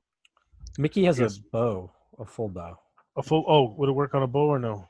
I mean, I have a crossbow, but well, no, would it work wouldn't. on a bow? No, it wouldn't. It wouldn't work on a bow. Now that I think about it, because it's only for ballistic weapons. So. Right. Oh, okay. That's what I thought. Has something on it Because it upgrades ballistics, so that I just assumed you couldn't do it. Yeah, it would be. So we've got a crossbow, rifle around. We've got a couple handguns, a 45, a 38, and a few other things. And I think only one person who has ballistic skill. Yeah, ballistics or firearms? Or firearms skills, yeah. Because he's got heavy weapon skills. He can use a flamethrower, but and I want to. I I'm a have fireman. I firearms. should have a. I'm a fireman. I need a flamethrower. Yeah. I have the firearm skill. Yeah, so you're the only one, I think. I think so too. Yep, sounds right. So I took it anyway. So okay, you have the scope. That's fine. I mean, if you want the scope, I can put the scope on one of your pistols. That's fine. It just gives me a chance of hitting something with the rifle. It would definitely increase my chances a bit. It gives a +5. Yeah, +5. Yeah. So, and I have to hit my threshold of 30 on the 38. Yes. So, you know what? It's still under. It's from just under a 33% chance to just over a 33. You keep it. Okay, great. That actually puts me at about 32. So I think. Okay. Oh, there you go. You You're have a about third of the a same. chance, so you're Yeah. slightly above. Yeah, that's fine. All right. Cool. Cool. All right. So All right. roll along past these zombies. You go for a while on a dirt gravelly road. There you go. So it's a pothole infested 2-lane road that heads northeast. Northwest is what I told you earlier. Anyway, and you go down that for a while. It sort of zigs and zags. You don't really pass a dilapidated vehicle or a government vehicle or anything along the way, so you don't know where if this guy came from that facility, where he stashed his vehicle. You have no idea. But eventually, you meet up with a 4-lane divided highway, which was where you saw on the map, Mickey, because you were doing the navigation. You saw that. So you guys got there with no real issues whatsoever. But when you get to the highway, you find that it's full of abandoned vehicles, most of which have been looted and burned, and some of which are rusted almost all the way through. But you know that you can see that there are some useful, or some cars that are still kind of intact, and you could probably take some useful items from them if you wanted to scavenge them. Cool. I think it's definitely worth the time. I'm always up for it. Do we have that list that the townfolk wanted? Yep. Do we know what it is, or does it? Yeah. So there's just stuff on the list that that Doc Caldwell, Dr. Ross would probably recognize. Things like some microscopes and some like things, random stuff that you're Fertilizer like, and stuff like that. yeah, not sure if they have it or not. Like sciencey stuff, though. Sciencey stuff. It's all sciencey stuff. It's all That's like okay. vials That's what I and things. Yeah, it's not like car doors. It's more like vials and maybe syringes, things like that. If they have any of that, I'll bring back anything that we don't use on the mission. Yeah, for sure. If we find it. While they Actually, now that you scavenge mentioned, around, Sorry, I go just ahead. want to keep an eye out.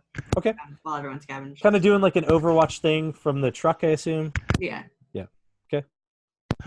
now you mentioned car door, and that made me think Shield. of a shield. Yep. Is that within Absolutely. your capabilities, Maggie? Sure, absolutely. It might take me a little bit of time.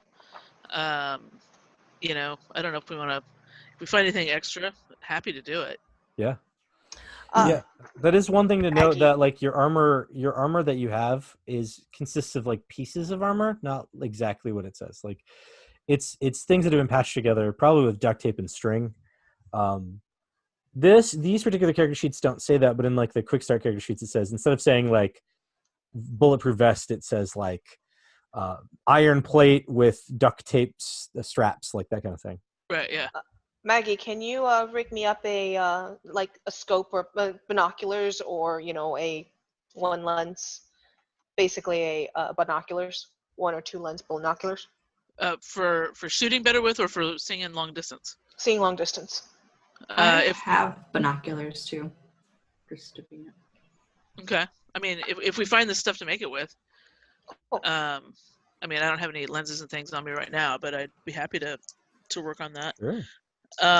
So when we do the salvage roll, Yes. and I assume we're all going to be kind of looking, except for Mickey, who's keeping watch. Right. Do we identify the thing? If we want to look for objects, are we identifying specific objects, or? So that's called targeting salvage, and you can tell me what it is you're looking for, and we'll see if you find it with your salvage roll. Otherwise, you are just looking for general stuff, and then we randomly determine what that is. Cool. Yeah. All right, I'm looking for random stuff. Okay. You guys looking for stuff, or are you looking I'm for looking CP? for sciencey stuff. Okay. Are you looking for? So you guys are looking for gear, you two. No one's looking for random component pieces. That's something to know. I guess Oh. I'll look for random stuff. I like this. This could be useful, and I'll rip off a door. Yeah. or Okay. that So you're sort of doing the thing. component pieces. Okay. Yeah. That's fine. Yeah, All right. I'm burning a luck. Okay. I'm burning a luck on that one. So everyone, roll your salvage. Okay. Mine's just a regular success, not. Mine's a 2 degree Okay. by 1 point. 30. I'm trying to get a little thinking something. of using a luck. You can if you want to. I'm going to use 1 luck. And let's see.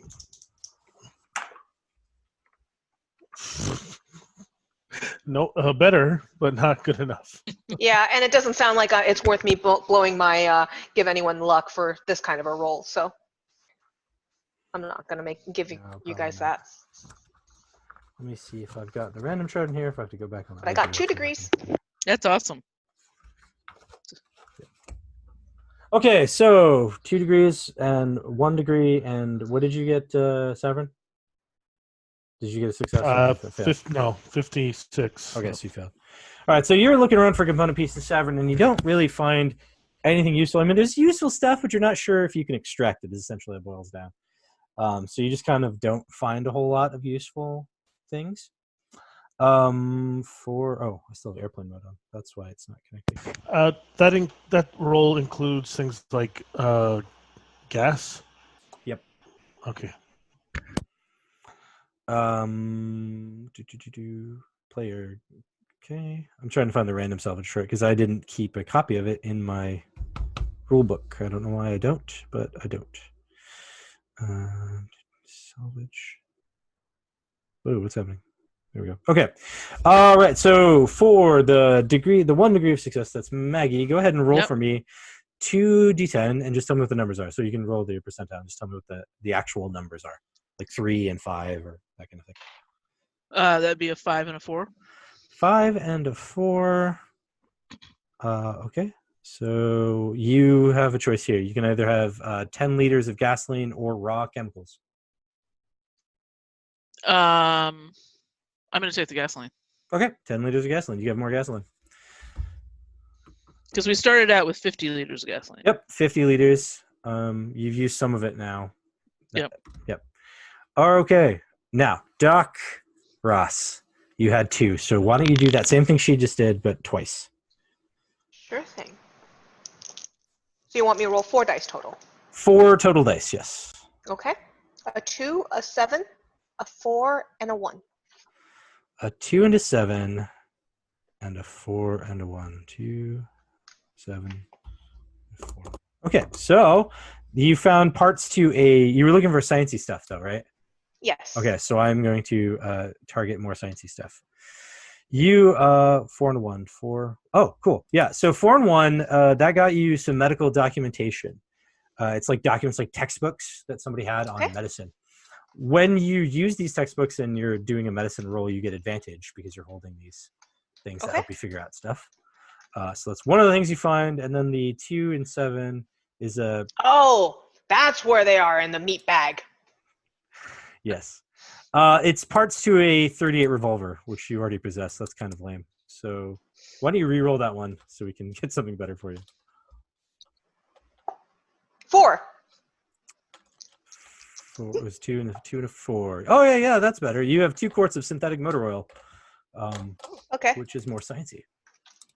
All right, now for those of you that succeeded, this is the trick. You can spend this is an hour of scavenging, is what you guys did. You can scavenge some more, spend another hour, but the success requirement goes up, so you have to get a great success or higher to find anything. Do you guys want to do that, or do you want to move on? And you're making noise. I feel like you just pointed out because I remember I always forget about this, but like the more We're making noise. We should probably move on. Yeah. Right. Okay. I'm just going to be like, Mickey, how's it look? Are we looking pretty clear? Can I roll a perception? Yes, you can. And it's a good thing you asked. Does she need to borrow my sunglasses because her future's so bright she needs shades? So if I use the binoculars that I have, that's just on like long distance. That's on long distances. Would that help or not? It actually might. It might. Okay. Well, I'm going to use them because that'll give me advantage. Okay. On roll. Because you were trying to look beyond where they're scavenging anyway, so trying to see what's coming. Yeah. You know, if there's anything coming for us. So that fell on the floor. Because really, I think I'm not paying much attention to what I'm looking at. I'm just wandering around, like trying to look. I'm like on guard duty and sort of thing. It's like, nope, nothing in there. I didn't check the glove box. So. That car looks like it's a car. Normal success. Okay, so because you guys only spent an hour, what you see is coming out of the tree line near the freeway are 6 zombie soldiers. They're zombies, but they have like armor and stuff. They look to be wearing the same insignia as this guy that came to you guys' camp. And you find 3. I'm sorry. No, yeah, it's 6 zombie soldiers and 3 zombie stalkers. Zombie stalkers are more dangerous than the walkers. They actually are clever and will hide in stuff, but you caught a glimpse of them from your vantage point with the binoculars. On one degree of sorry. No, go ahead. If yours was I was just gonna say on 1 degree of success when I finally see it, I wanted to know what type they were. I apologize. Oh no! I was jumping the gun. Yeah, they're zombie stalkers. Well, when I see them, I'll. She can recognize that they're not like shambling and brainless. They seem to be more clever and moving between things. They're trying to hide. And are they in front of us or to the side of us?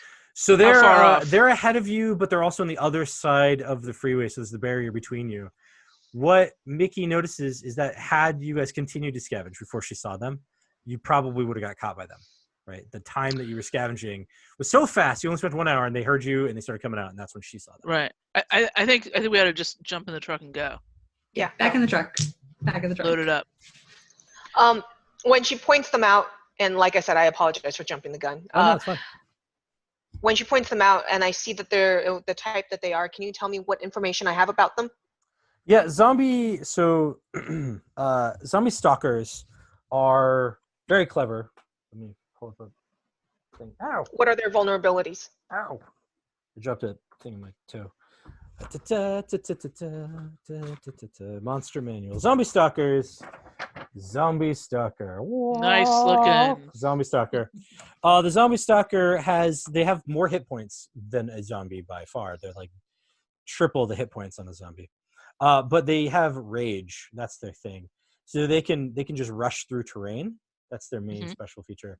Without like ignoring the fact that it's hindering terrain. They can just sort of jump over. So that's what Mickey would turn into if she went zombie. Oh yeah, essentially, yeah. They have skills. They've got some decent skills, but essentially their main core thing is that they move quick and they can hide and stuff. Like they're better. Their dodge sucks, but that's because they're raging. They're rushing at you real heavy. What about their vulnerabilities? What does it take to kill them, and what do it takes the same things that it would take to kill a normal zombie. There's no difference. They just have. And they don't have a thing about light. They do not. Okay. They do not. What about the soldiers? Are the soldiers different? The soldiers are just standard walkers. Well, no, actually they're not. Zombie soldier. Zombie soldier. Zombie soldiers are regular zombies, except that they have some memories of their training. Their core training kicks in, so they actually can use the guns that they have. So they're zombies with ranged attack. Great. Yep. Like most zombies, they flock. So there are, I said there were 6 of them, right? They have some bonuses to their skills because they're flocking together as a unit. So they can probably shoot you if you don't move quickly. And if I wanted to just grab, like, say, it would have taken me some time to like take a door off of a car. So it would have, yeah. I'm gonna be skipping that. Sorry, dude. Right. Plus, you've already found some stuff, so. Yeah. I can get the door off. Well, but I won't be able to do anything with it. Do you want to go ahead? Do you want to run behind the truck? Do you want to make a strength roll and see if you can yank a door off as you go to climb back in the truck? Sure, why not? Strength check. I'm above average in strength. Should be. Well, it's only a 55. Is average 50 or is I guess average? Well, 25 is what everyone starts at, so you're well above most people. Well, I'm above normal. It's just Stronger than you. Uh-oh. By like quite a bit. Not even close. Okay. I'm like, Severn, leave it. We gotta go. We gotta go. Come on. No, I almost have it. No, come on. Even if I hit it with my axe, it wouldn't come off. When he's pulling on the door, yeah. Can I reach in, since it's all pried open, can I reach in and just grab a handful of wires? Yeah, sure. Why not? We'll let you go ahead. I'll add a handful of wires to my stuff. Yeah, Thank you. It'll be 4. I make stuff, so. 4 CP. I rolled a 4. 4 CP that you yank when you just grab the wires. Awesome. Just pull 4 CP of wiring. Now CP can be anything, so you could that could be wiring, but then later becomes a bullet. Doesn't matter. That's how this game works. Yeah. Well, because we break it up and turn it into other melt it down. Yeah, melt exactly. it. Yep.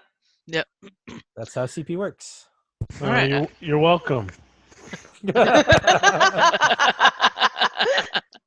right, so presumably you guys rush out of the door there. open.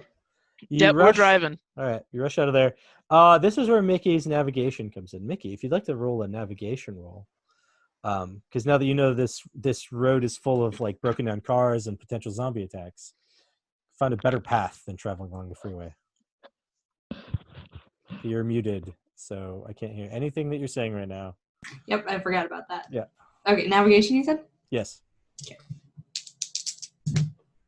That is a 39, which is a normal success. Okay.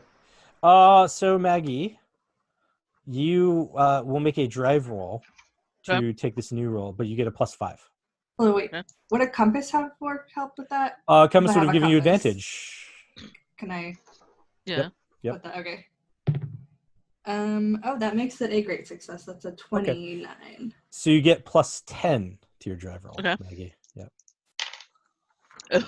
Oh, that is a very, very, very great success. Good. It's an almost awesome success. Great success. You guys take some side roads, and as you're traveling, I guess it's amazing success. Is that what 3 successes is? Amazing? 3 is amazing. Yeah. Okay, it's amazing. It's amazing. Sorry. That's wonderful. That is actually really good because you bypass something that is on here. We got some stats here. Okay. You guys are traveling along a side road off the freeway, and you come around a clearing. You can see you've just got a straight shot to keep going in the same general direction, but you can see the freeway a ways off. And what you see is that someone had some kind of makeshift barricade, roadblock on the freeway. There's a bunch of piled up cars, and you can see it as you keep going by. No problems at all. Just kind of bouncing along on the side road. And you see that beyond that are some bandits that have set up a camp on the other side. Clearly some deal where they stop cars that are trying to travel on the freeway and steal all their stuff. But thanks to Mickey going, yeah, let's just stay off the road, and your excellent driving, you're able to avoid that entirely. Excellent. So, bypassing that. Right. After several hours on the long and empty dirt road, side road that you are on, you begin to see the signs, that inform you that you're entering a restricted area. Well, these signs don't read military or facility. They basically indicate that there'll be lethal consequences if you continue. They're slightly yellowed as if they've been up for a while and haven't had any kind of maintenance. Eventually, you crest a hill and look down into a valley below.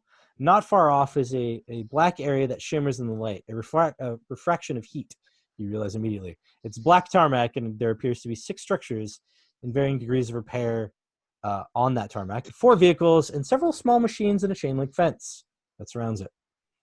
So there are structures, a fence, and tarmac. You don't see any movements from the hill. What do you guys want to do? I think I would kind of come to a stop at the hill and say, hey, Mickey, maybe pull out your binoculars and check it, because the guy said they were under attack, and those last guys over there were in uniforms. So, I mean, see if you can see anybody moving around down there, and if you do, are they zombies or are they people? I'll do that with the binoculars. Okay. Oh, that. 20, which is a great success. Dang you. Okay, so with the 20, you can see that there's no movement on the tarmac.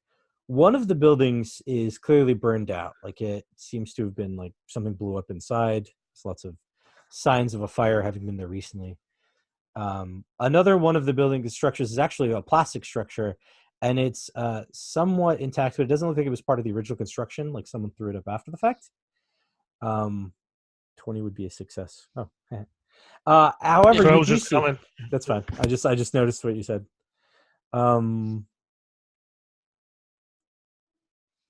Yes, I'll answer that one. Yes. Now on the backside of the facility, the you can see that the chain link fence seems to have been broken down, and there's ground that's been disturbed, but unfortunately one of the buildings is in the way. The building that's in the way has 10 HVAC units on top, but it's only a 1-story building. It's a lot for a small building.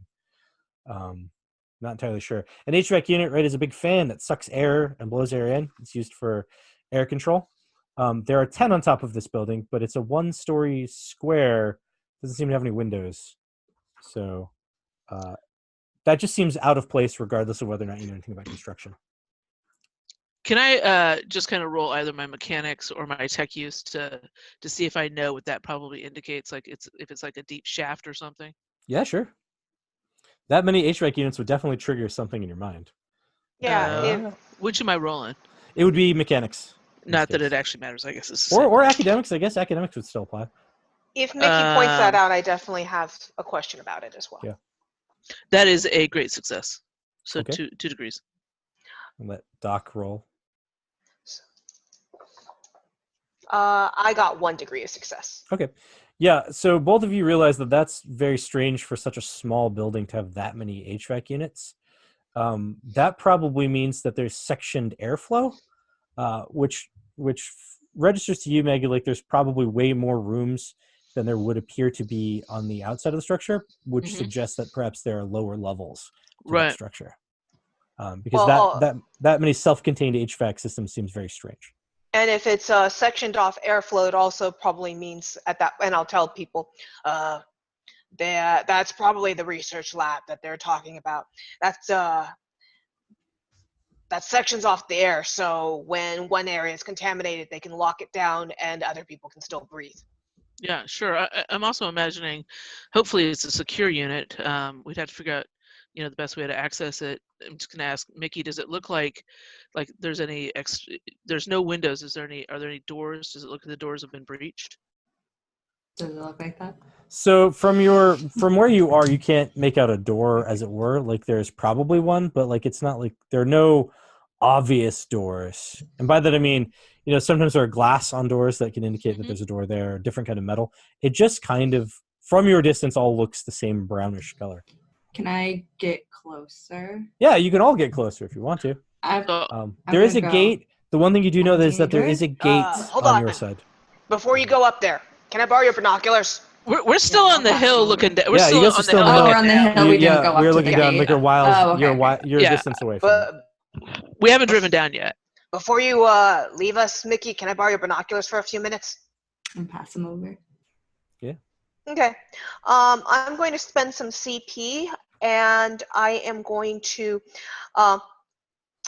take apart my sunglasses if needed, but I do have some extra CP sitting around, and I'm going to craft basically a thermal imaging mechanics onto it. So add some wiring, and I'm going to change some tinted lenses that she can pop on and off to have some thermal imaging if she can get it to a thin enough surface. So if she Sure. goes near glass or anything like that, she can see through. We'll call that a thermal imaging tool. building. Essentially, we'll call that a Okay. tool. And is that something I could help her build? Yeah, for sure. You guys could probably work on it together. If you need more it's- CP for it, I did get 12 from the gambling.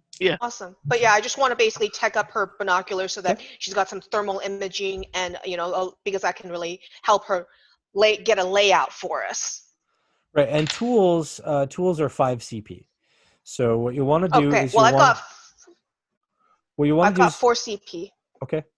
And then she's offering 12 from her own. Yeah, you reserves. can just take Okay. however much Feel you that. need out of the 12. What you'll do then is you roll your. This would be crafting. Go ahead and roll crafting.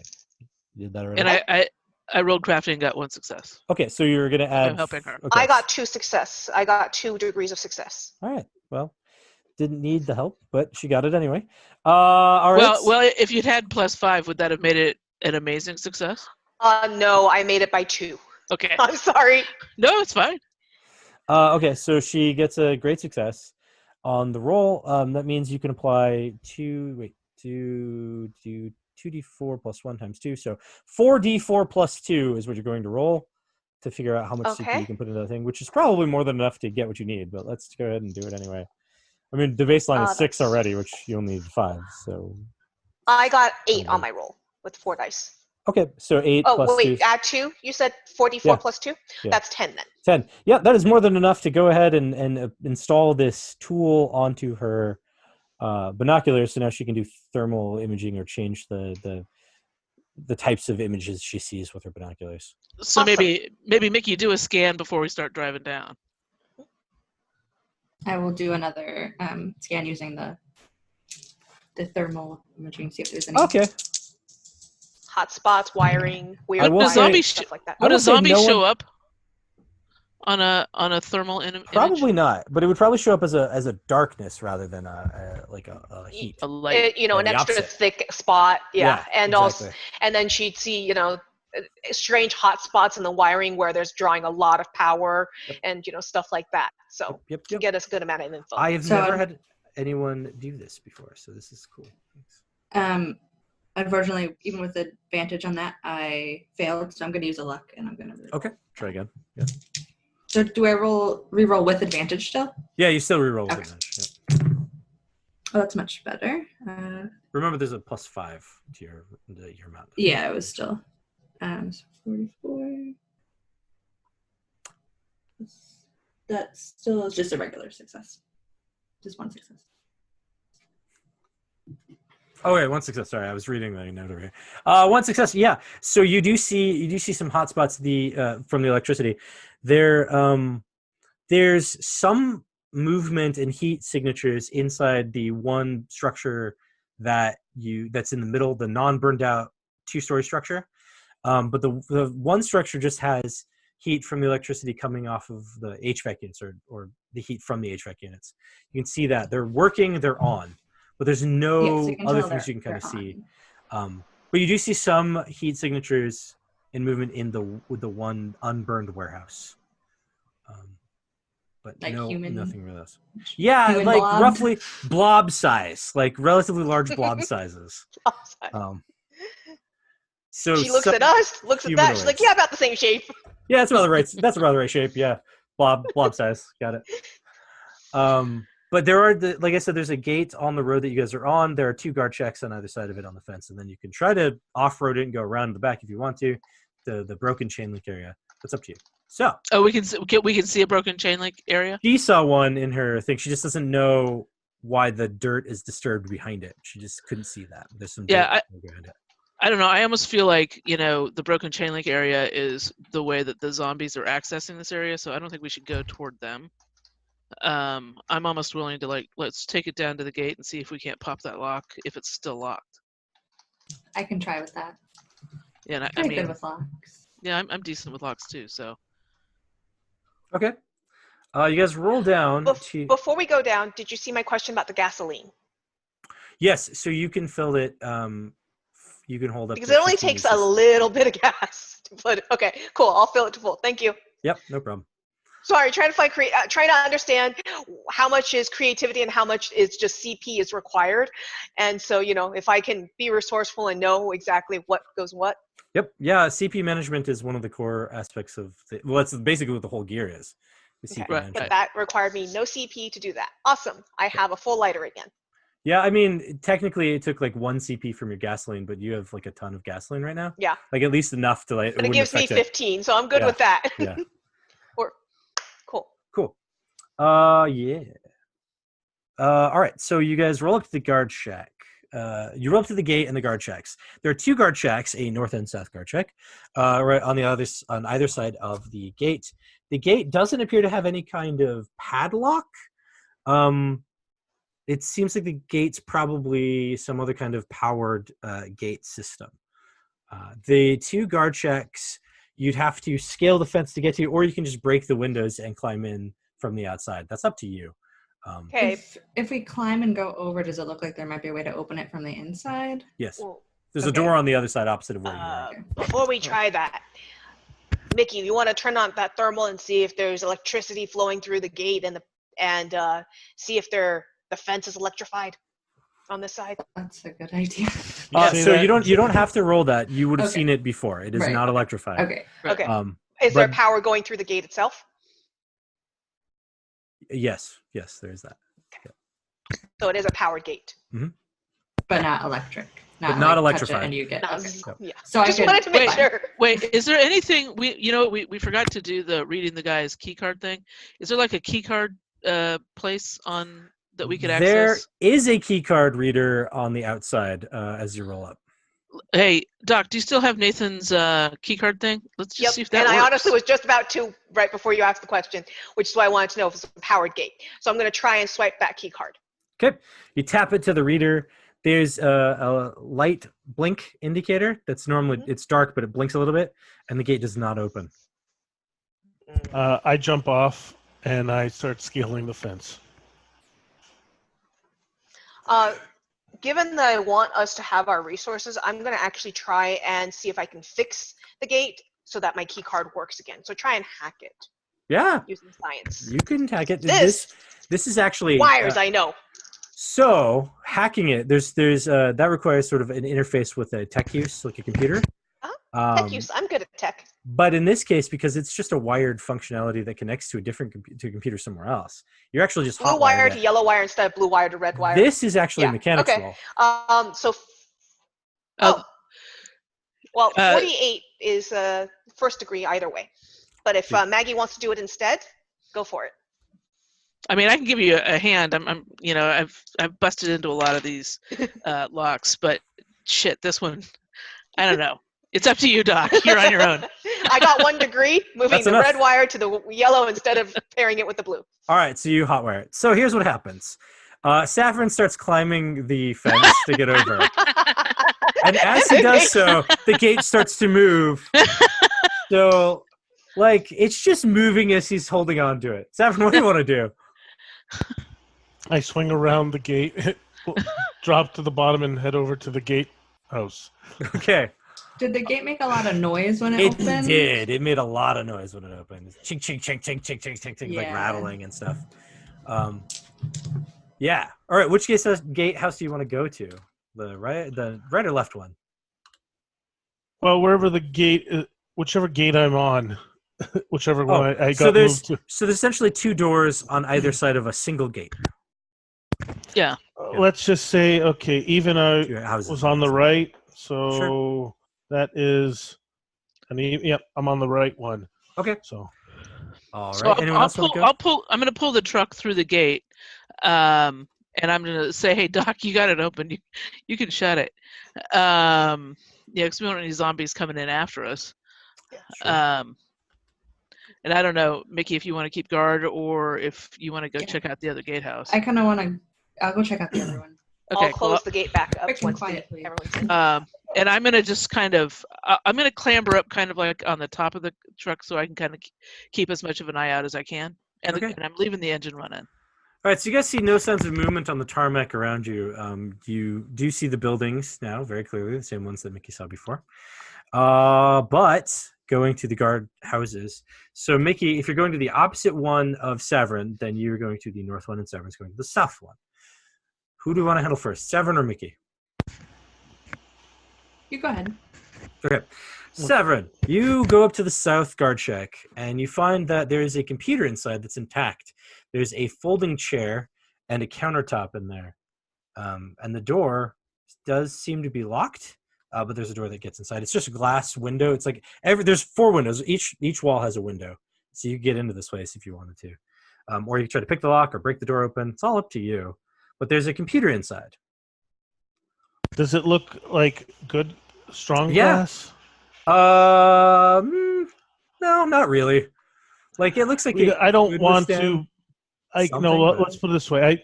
I'm pretty sure I can break it. I just want to know if it's decent glass. I'd rather not break it. If it's crappy glass, then it doesn't matter. It's probably more on the crappier side. It looks like it was just there to keep the wind from hitting the guards as they stood. All right. Are we trying to be quiet or do we want to? Do we Oh. care? Because we just made all this racket with the gate. I Actually, think I care, but that's me. Yeah. Actually, I always care. before I get to it, Trevor, did Mickey tell? You told us that there were. We were told there were smarter zombies, right? In uniform. Mhm. Yeah, Doc I said Ross that the said zombies that. were smarter.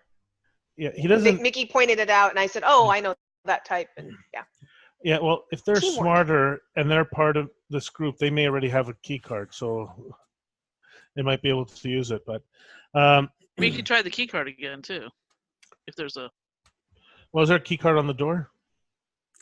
Yeah. okay. I will use Alright. the key card on the door. See if that works on it. Okay. You walk up and you do the same thing, tappity tap, and the door does that same blinky thing, but nothing happens. Okay. I will hack the. I'll say, "Hey, Maggie, you want to go get the other guard post? I'll hack this one open." I Same think. as time. Yeah, sure. I mean. Hot wiring doors open. Why not? Yep. Yeah, I'll or- hotwire this door open, and Maggie can do the other one. Well, did you say there was like an actual lock on something in the other? Yeah, there are actual locks on the doors as well. Oh, If well, then there's I'll let that- them lockpick it first. I think one of us at least should stay a lookout. Yeah, I'm staying in my. I'm staying in my lookout position. Okay.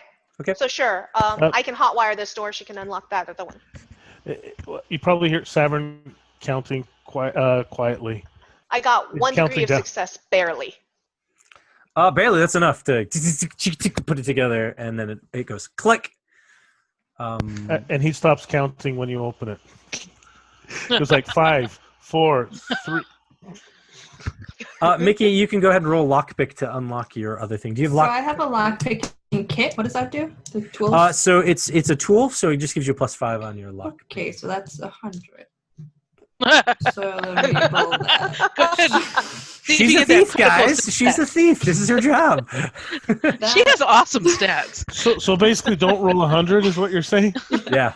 That's just Right. a regular success. Well, this is why No, I wait. said, well, I'm just going to give it to her, give the bomb to her, and make her shoot it, and give her bonuses. a Sounds great like a good success. idea. All right. Yeah. So the higher the thing about having that is like she still gets a failure if she rolls 100, but Right. The reason why there's no rule is so you can't be over 100 in this game is because it moves that great and amazing success threshold like higher, right? Right. Yeah. So she got a great success. She unlocks the door as if the door wasn't even locked. And My other she's, skills What are bad, luck? What so luck? It evens out. yeah. Yeah. No, but that's her thing. She's the sneaky thief type, right? That's her whole deal. So she picks that lock and she's in. So we'll go back to Guard Shack South. So inside you have this computer, and it when you go to touch it, it comes on, and it says still water. Now this is where you can hack it with a tech use skill. Yeah. First off, academics on Stillwater. Yeah. So that's a 36. Mm-hmm. That on academics, that is 2 degrees of success. Cool. Yeah, you know Stillwater now that you see it. You're like, oh, of course, Stillwater, that private military corporation that was essentially being funded by DARPA for some dark projects. Yeah, of course. Yeah, those guys. I know this place. Yeah.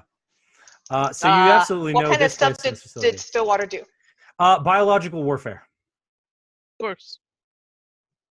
Okay. I'm going to, since I don't want to make noise and we are split up a bit, is there an intercom to the other guard tower house? Oh yeah, for sure. Okay. Turn on the, hit the intercom button, and I'm going to say, this place was biological warfare before the apocalypse. DARPA funded it. Okay, so don't touch anything pointy. Yeah. Got it. I know. Why is everyone looking at me? What was the other thing you said was in that gatehouse other than the? So there was a computer? folding There's a chair computer. and there was a computer and a countertop. Yep. And I'm going to hack the computer. Yeah. Tech use. That is 3 degrees of success. I rolled an 18. 20 is my threshold. Oh yeah, you totally you go like tick tick tick and you're like the password was Well, I know Stillwater. What? Well, I was like, oh yeah, I worked at Stillwater for a time. Might still be the access code. They didn't change it all this They time. didn't They haven't change it. changed the No. access code. Password. My ID still works for Stillwater. Yeah, absolutely. And so you get in and you have absolute functionality to this system. And this system doesn't control any cameras or anything, but it does control access levels. That is one of its things. Blueprints. That's the first thing I want to pull up. Oh yeah. You can do that. But firstly, when you come in, it's the screen it's on is the access levels. All of the access levels are currently deactivated, which is probably why that card wasn't working. But except for one, there's one that is still active, and it's for I didn't write his name. A scientist. This is his name, Dr. So-and-so. Dr. Preston Scott. There it is. I wrote it down. Dr. Preston Scott. Okay. His are active and being used. It says B2 of Building A. Okay. Quadrant B2, Building A, still active. I think that's where Dr. Preston Scott is working on the cure. Everywhere else is deactivated. Can we? But I can reactivate them. Can we? No, don't open up all the doors. Just activate. No, just reactivate it so that the key card will work. That's my plan. Right.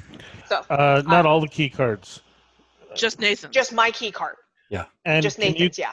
Can you communicate with the doctor? I'm about to try it, but I want to look for something first, in case the doctor's not as friendly as we hope. So first of all, like I said, I want to make sure that Nathan's key card will work on all deactivated areas now. Yep. Basically give him full privileges to the entire place. Correct. Okay. Second of all, I want to check for security cameras, anything that's still running, before I try and make contact with Dr. Preston Scott. Yeah, so there are no cameras that you can see. There's no seeming like host access to any cameras or anything. If there is cameras in this facility, they are not linked into this guard check. Okay. Check schematics for a security HQ. Yep. So there is one. It is down on the B2 of Building A. Okay. So we'd still be going down to the Dr. Preston's area. Yep. Okay. You also find some schematics. It looks like the building that was burned down was a sort of like a facility for people to rest, like the quarters and stuff, like a barracks, as it were. But then the other building was a warehouse that stored objects and gear. There's no schematics for the plastic structure. That's clearly made after the fact. I'm going to. Is it a laptop or is it a desktop computer? It's a desktop computer. Okay. I am going to. Is there anything to write with or draw with?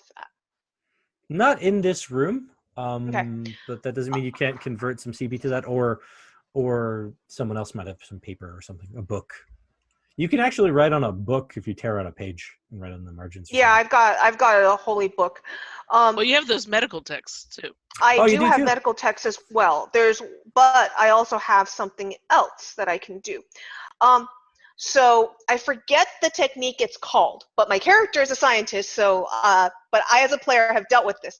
You can take like a ghost image of mechanical things using certain chemicals, and so that's what I want to try and do. Basically, take a shot using some CP, and basically ghost it onto ghost the schematics onto one of my pages. I've got papers. I will allow it. Okay. And I forget the process. It's really cool though. I was watching a video on it recently. So that way I have the schematics, and I'm gonna run out to Maggie and say, point out where we can probably scavenge all the supplies and such where they're stored. But I'm going to hit the comm and say, can we gather up for a sec? Yes, over to Mickey. Do we know what Mickey's found yet? Yeah. Nope, not yet. That's why I'm saying cut. Yep. More hop.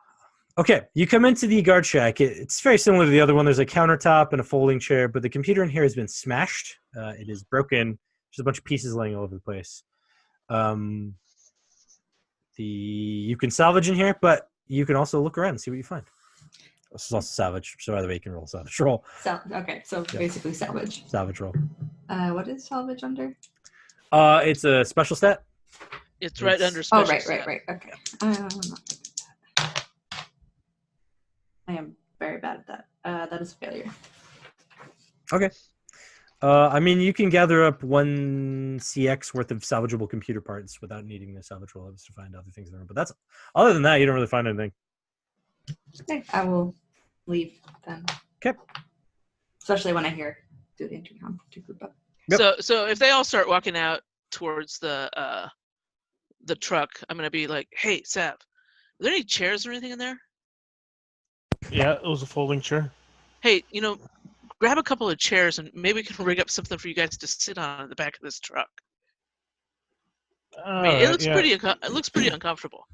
I'm used to riding on the back of a truck anyway, but sure, chairs are good too. It's good to have some more stability when you're shooting and fighting. Yeah. So is there one in each? At the bare minimum, you could break those things down and turn them into something else. That's kind of what I was thinking too. Parts. Well, I'm very Tubes. tempted. Yep, the tubes are great for a lot of things. I'm very tempted to hand my pup tent over to Maggie. It's 24 CP. It's You can break it down into all kinds of tubes. Yeah, it's a 2-person tent, but hey, for 24, I'm all about collecting good stuff whenever we can get it. I totally agree with that. You see, he has a military bag and it's just full of stuff. Hey, we all got stuff, dude. Nothing wrong with more stuff. We got a truck. There are also, I mentioned earlier, and I forgot about bringing it back up again. When you guys roll into this tarmac area, there are 4 vehicles parked in some kind of lanes. Like there's like indications on the parking lot, like where things should be and like how to drive and like. Jackpot! Do you know how vehicles. happy our people are going to be when we bring back more trucks? Well, if we have enough gas. Yeah, I think we should not maybe bring back all the trucks, but maybe try and siphon off. These are actually Humvees, not trucks. Actually, yeah, that's awesome. We might want to trade up to a Humvee if we have enough gas. We can always come back with more gas and pick up another Humvee. The other upside to these Humvees is they have the Stillwater logo on the side. So yeah. But so before we make contact with Dr. Preston, I just want to make sure he's not not gone off the deep end. I want to hit up their security HQ and get some information. In the same building that he's in? Yeah, so I'm wondering if we can circumvent him. Well, What I'm We gonna, make contact before then we make contact. But but I don't really but- want to. I don't want to use any sort of intercom to contact him in case he starts to access No, I think that's. something. Or start. I don't think it's a good idea to call ahead. But I'm wondering. So he's in a different building than the warehouse, right? Mhm. We know that Yeah. there's somebody in the warehouse. Correct. And I kind of feel like we ought to do maybe a little bit of recon over there just to know what we're dealing with.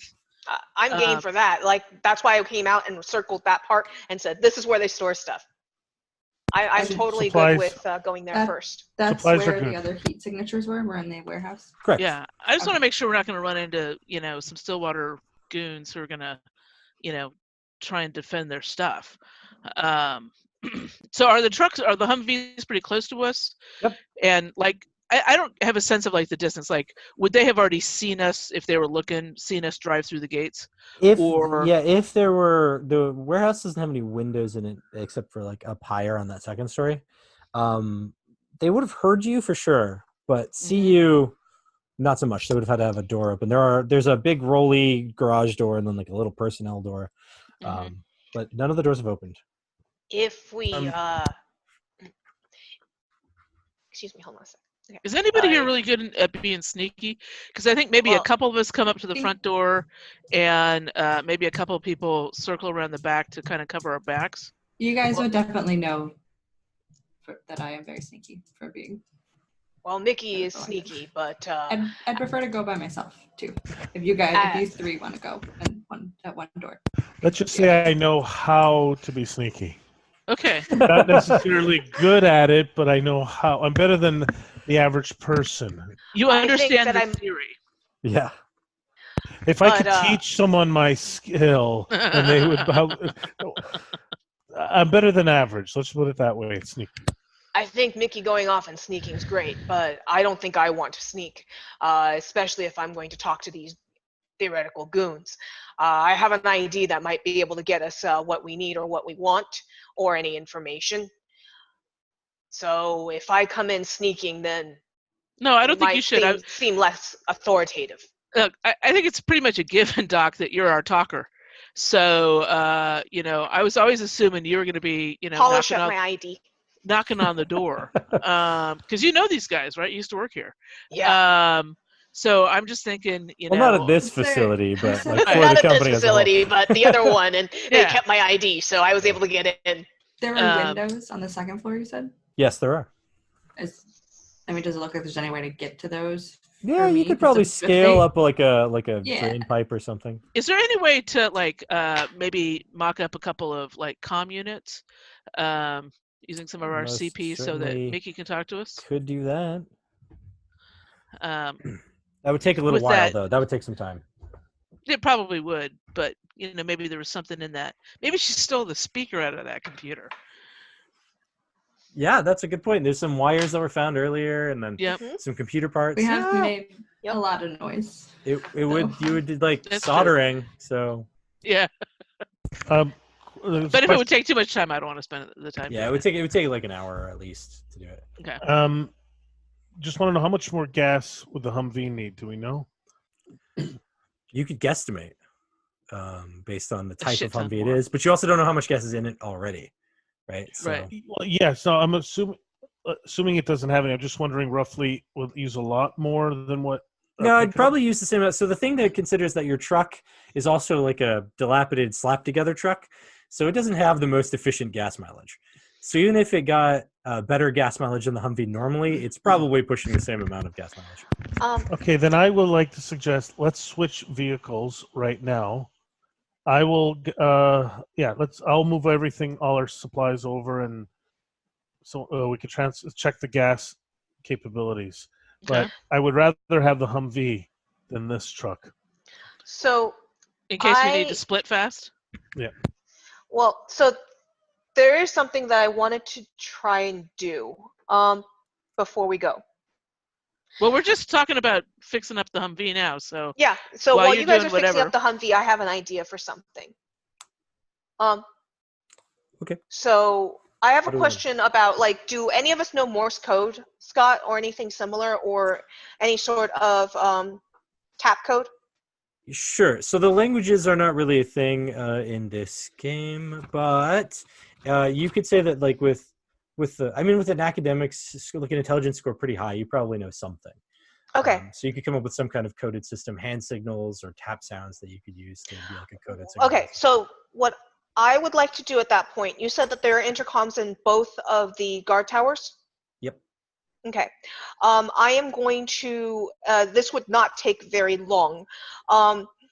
I'm going to basically take a RAM chip or basically a receiver chip of some sort out of the computer, shut it down first, take just that one piece out, unscrew and just yoink. I am then going to take one of the speakers and I'm going to attach it to that. And I'm going to tap it to make sure that it basically sends out a signal. I'm going to take the other intercom speaker and turn it into a receiver. I'm going to give Nikki the sender, and I'm going to basically tell her tap this many times for trouble, tap this for for north, south, east, and west. Give her a basic tap code for us. So we'll basically have a couple sentences that a couple phrases that we can communicate. Basically, trouble north, trouble south, trouble west, trouble east. Come.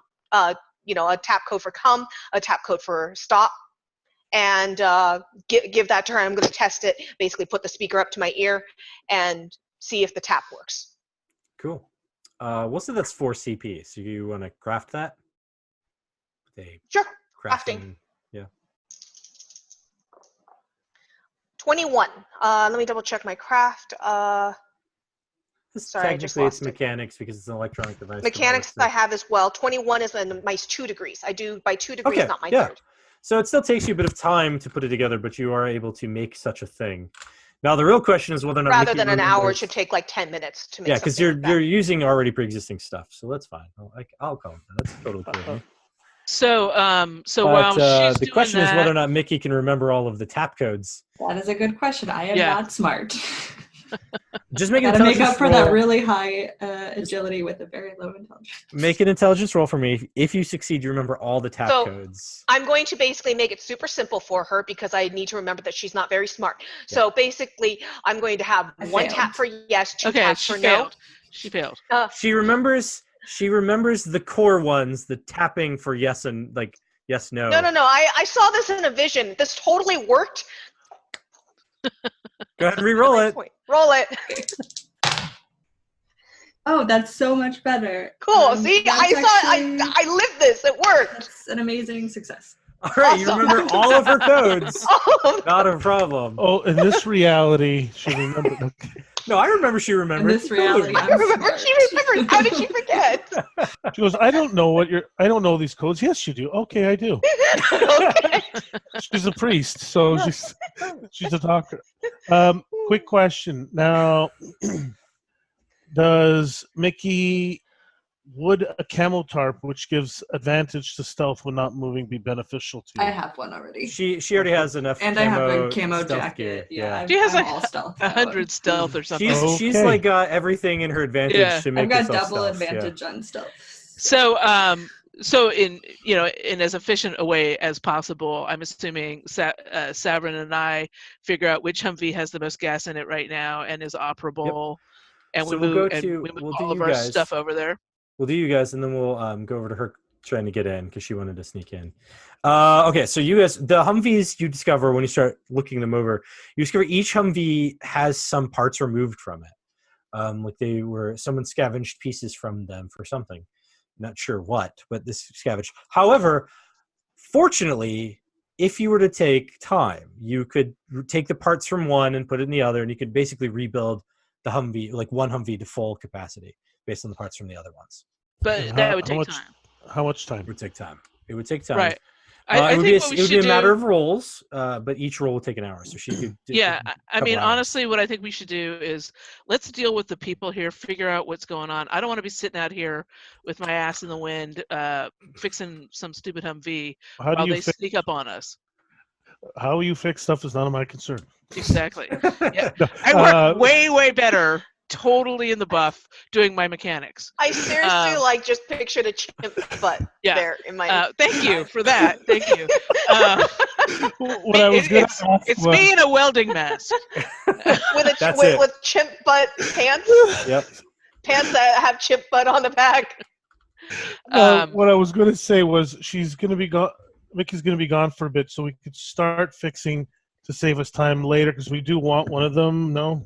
I think that if it's going to take us like 3 or 4 hours. This time that you guys are at this point, she's already gotten in because this would take you time to like open the hoods, find the missing things, like figure out how much gas is in them, stuff like that. So all of that took the time that she's going to be breaking in. So at this point, she's in doing something. Okay. Which is what we're going to get to now. And how far away are we from the building that she's in?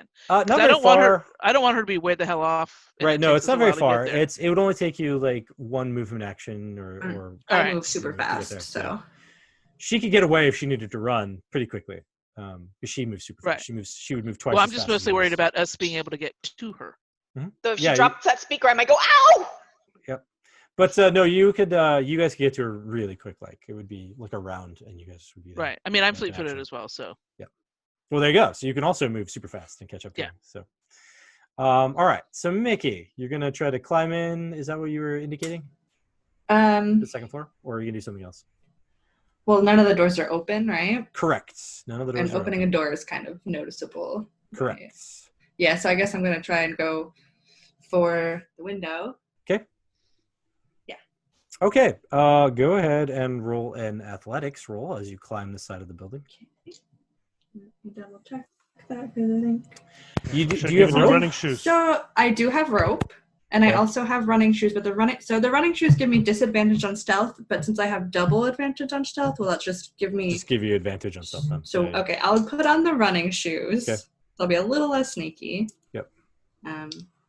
But that gives me advantage on athletics, right? Yeah. Yep. Okay, so I will do that. That is a. Oh, that's a 0, 0, 0, whatever. 0, 0, 0? Or I rolled a 0, 0, and then a 1, 0, and then the other one's a 0. So whatever, this is a good one since I had advantage. Yeah, you had the advantage, so you got the 10. Yeah, that's the 10. fine. Okay. Oh, okay. The 10 is the good one. Okay. Was it 10 or was it a 1?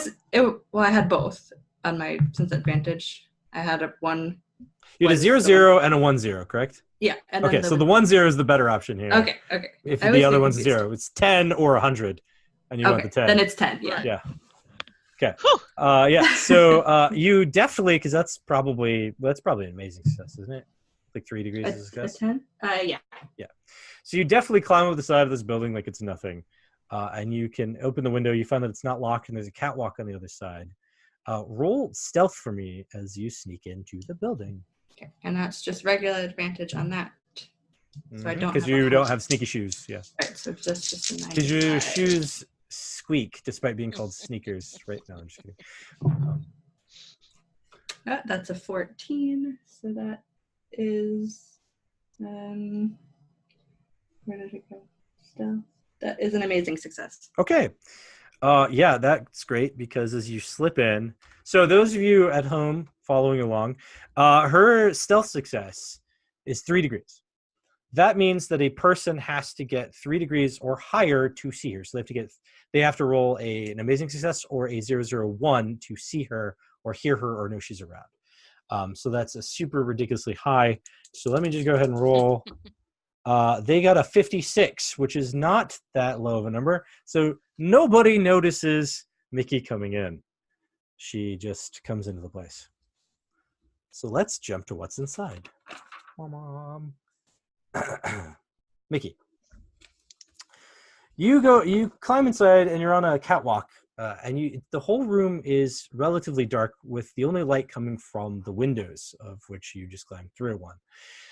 It is a 7-meter tall building, and it's 500 by 800 square. So the rectangle, right, by 500 meters by 800 meters. It's made entirely of concrete and has those windows on the roof. There's the roll-up door, as I explained before, and inside you can see that there are pallets with stuff just sort of stacked there. 2 Humvees that have been driven inside through the roll-up doors, and there's movement. Now, this movement that you see, you're gonna have to make down below. You see regular movement that appears I'm to sorry, be. you're lagging? Yeah, I see that my thing told me I have unstable internet. Okay. Am I back yet? Yeah. Okay, Sure. cool. The unstable internet went away. So down below, you see movement that is human shaped in the shadows. They just seem to be shambling along. However, there's some other movement that you will have to make a perception roll to see. Make that, and I'll tell you if you see it or not.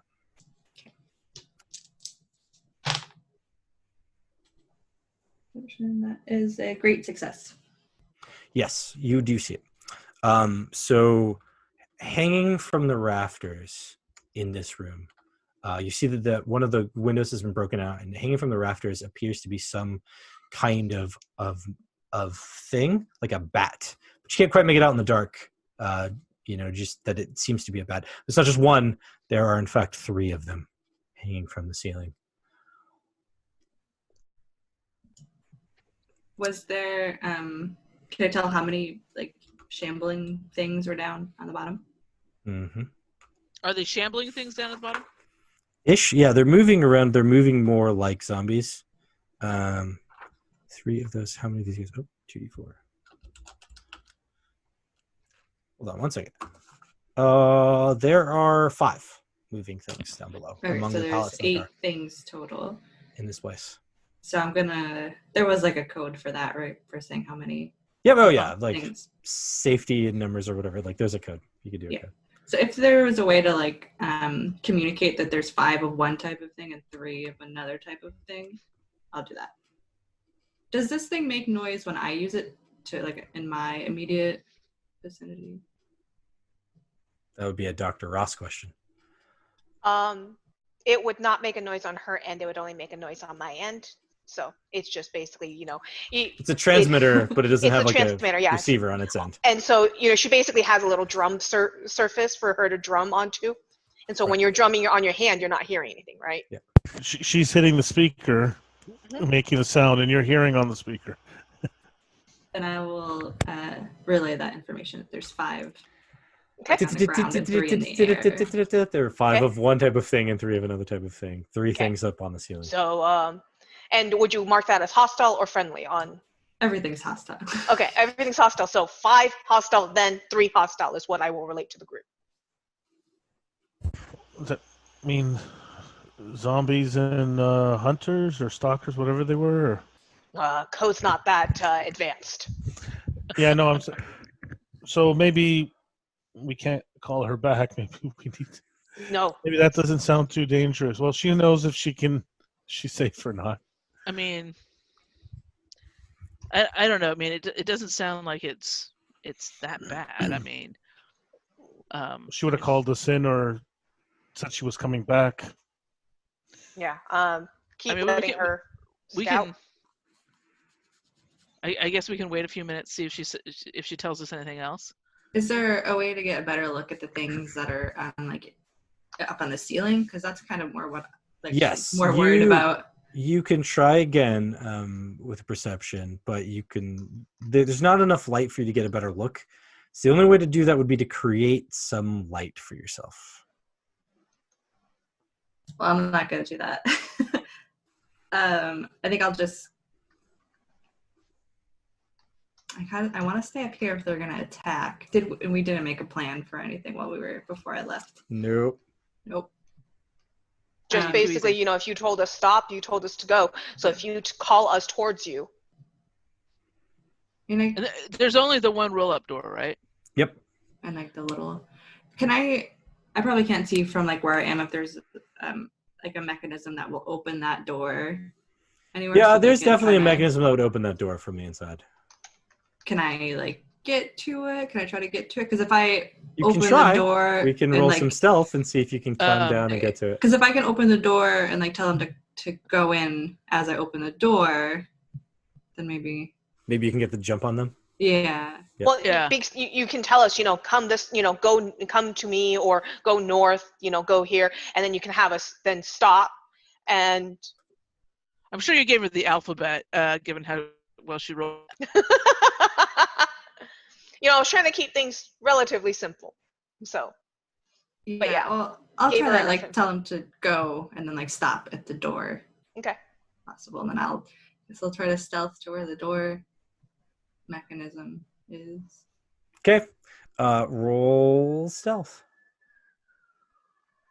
And I'm still up on the rafters. You're up on a catwalk above, not on the rafters. Okay, so what I need to be, will I be needing to use my athletic skills to get down anywhere soon, or can I quickly change back into my other shoes? You would still need athletics. Athletics, okay, then I'll keep them on. Is Maggie's screen frozen for anyone else, or is it just me? Just you. Okay. No, it's frozen for me too. Oh, yeah. See, that's what happened. She went away. Yeah, she disappeared. I was like, it's frozen on my end. She was moving, but I didn't see anything, and then she just, and then gone. Well, she said she lost internet. Ooh. Oh. That sucks. Yikes. Okay. That slows things down a little bit. Do you want to pause us while we see about getting her back? Sure. We're also at 6:23, so we're getting close to that end time that I told you guys about. I'm good with continuing. I want to see the end of this. Okay. I haven't made dinner yet. Can't My speak for wife's going to come everybody home for not dinner, but that's all right. So, your name is Dana, and her name was? Susan. Susan. Dana and Susan. Okay. But yeah, we can just pause and wait. Okay. So. I will, let's pause the recording, see if we can. Awesome. Okay, well, we're back then. Okay, well, we'll give her a chance to try to join back with us. We'll see how it goes. This could go very quickly if you're planning on doing things like relatively right, and you guys are kind of playing it right. So let's see how this goes.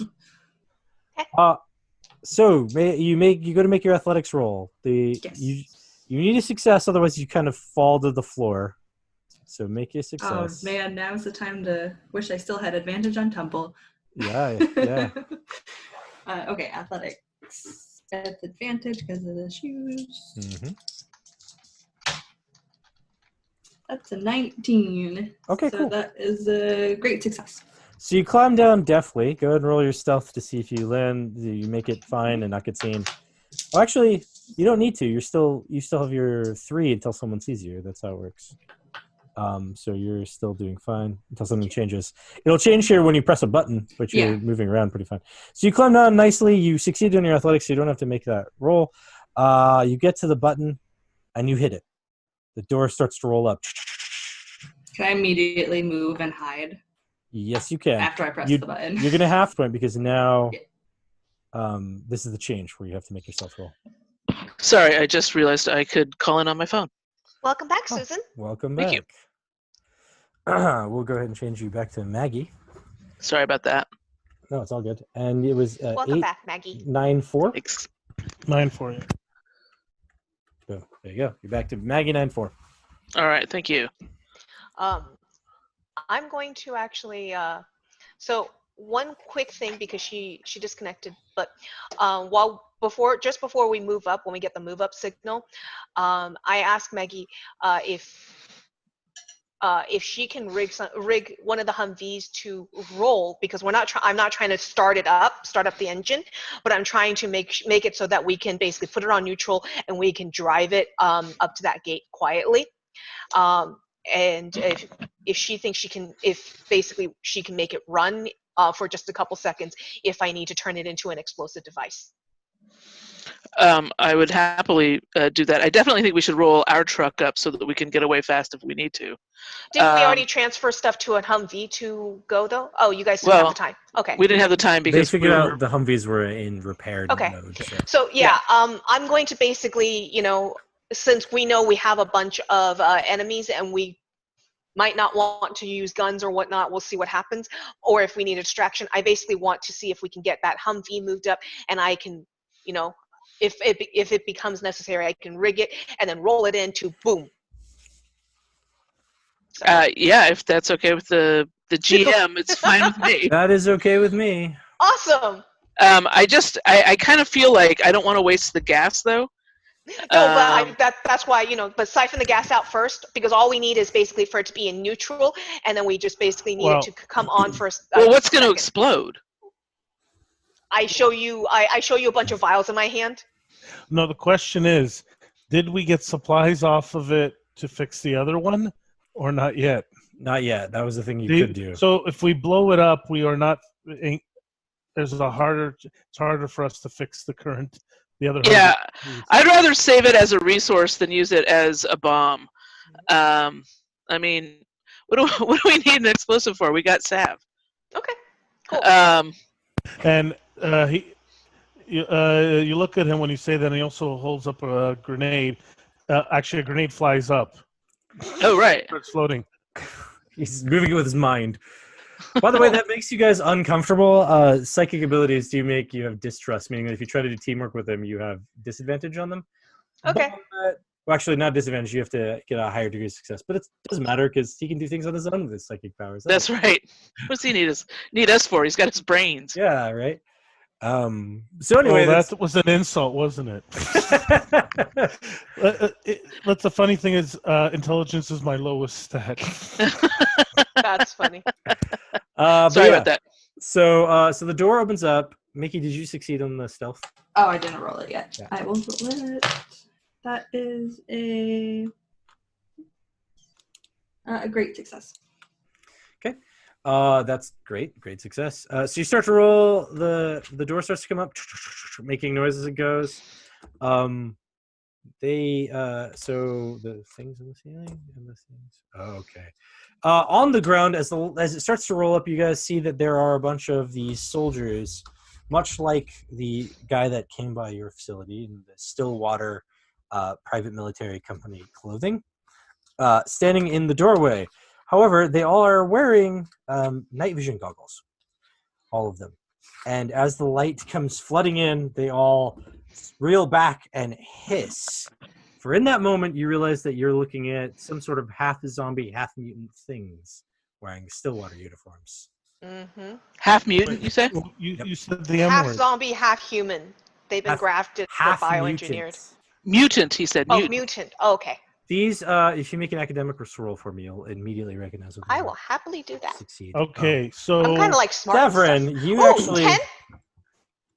Yeah, that's really good. That's going to be all three. So yeah. I want to try to upstage the doc, but I don't think I can. Maybe you can. Well, Go ahead, so try. basically, You they can roll cancel out, academics with advantage. right? But does that counter the disadvantage from not being? Yes, it proficient? does. Yes, it So does. just a straight up roll on my 20 intelligence. What the? I've got an Oh, 80 my intelligence. goodness. 2 points away from getting the triple success. Okay. I rolled 7. Nice. Wow. I needed a 5, That's awesome. so I got the That's great still, success. That's still good enough. The same time that the doc speaks, you speak. So you both say something at the same time. What so- do we speak? Which totally you guys have never thought I could say something that intelligent. You're both at the same time like, ghouls. That's what you say. Ghouls. Ghouls. These are half zombies. These are mutants, people that started to mutate for whatever reason, probably radiation, right? Started to mutate and then encountered zombies. They have both radiation damage and the Z virus. They are So halfway if I between. become a zombie, I'll become a ghoul. Maybe, yeah. 'Cause I'm a mutant, I'm guessing. So they're essentially mutated peoples with the Z virus. So they're strong. They have gear and they have some intelligence, but they also carry the Z virus and are deadly with their claws and stuff. So they use their physical abilities to attack, but they are people with gear. But the light blinds them all because they're all still wearing their night vision goggles in this dark room. So they're all temporarily blinded, which means you all get to act first. In the ceiling, however, you see some very clear outlines of these bat creature things. These are also somewhat mutants. These are some sort of mutated bat stuff that are terrifying supernatural entities. You've heard of them before. All of you have heard of them, but you just never saw one. You assume that this is what it is, since you've never seen one before. You've heard of the thing called night terrors, which are some bat with a long tail that shoves it through people's chests and kills them. They are black, very black, and so they are hard to see at night or in dark rooms, which is why Mickey couldn't see them very well. And where is Mickey right now? You don't know. She went and hid, so you'll have to make a perception roll to see her You have to get a great success or higher. I think I am not skilled. Oh no, I am skilled in this. Oh, I got a 2. Oh, So okay, that's yeah, you see Mickey. You see An where she went. excellent success. She's hiding behind a pallet. The guys don't see her, but but you do. I actually Okay. have pretty good She let perception. you see her. She Yeah. let you see her. Right. Just wait. She apparently let me see her too, because I got an ot 4. There you go. Both of you see her. Perception. Yeah. She 4. clearly is waving at us. All three of you, like it comes up, and you see her. She's just kind of like ducking behind a pallet sorry. of stuff. She's like Oh, tap tap, but you look all left. look at her, That's you're probably what she like, "Oh did. my She tap tap, look left. Yeah, but she does it very stealthily. Yep. Yeah. I got half of my triple.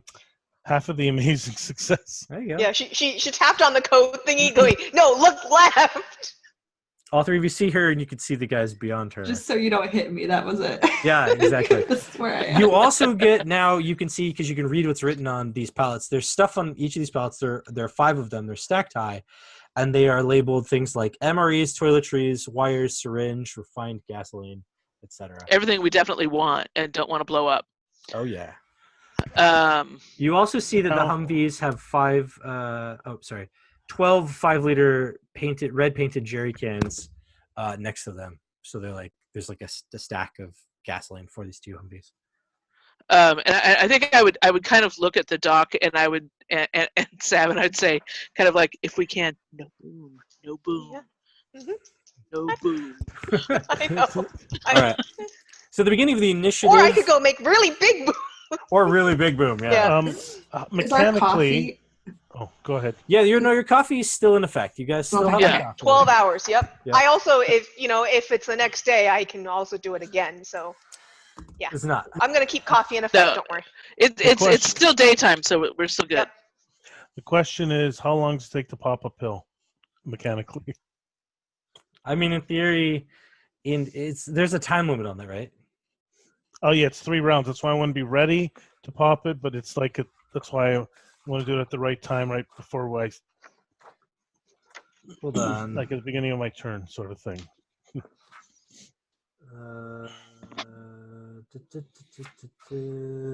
Amphetamines.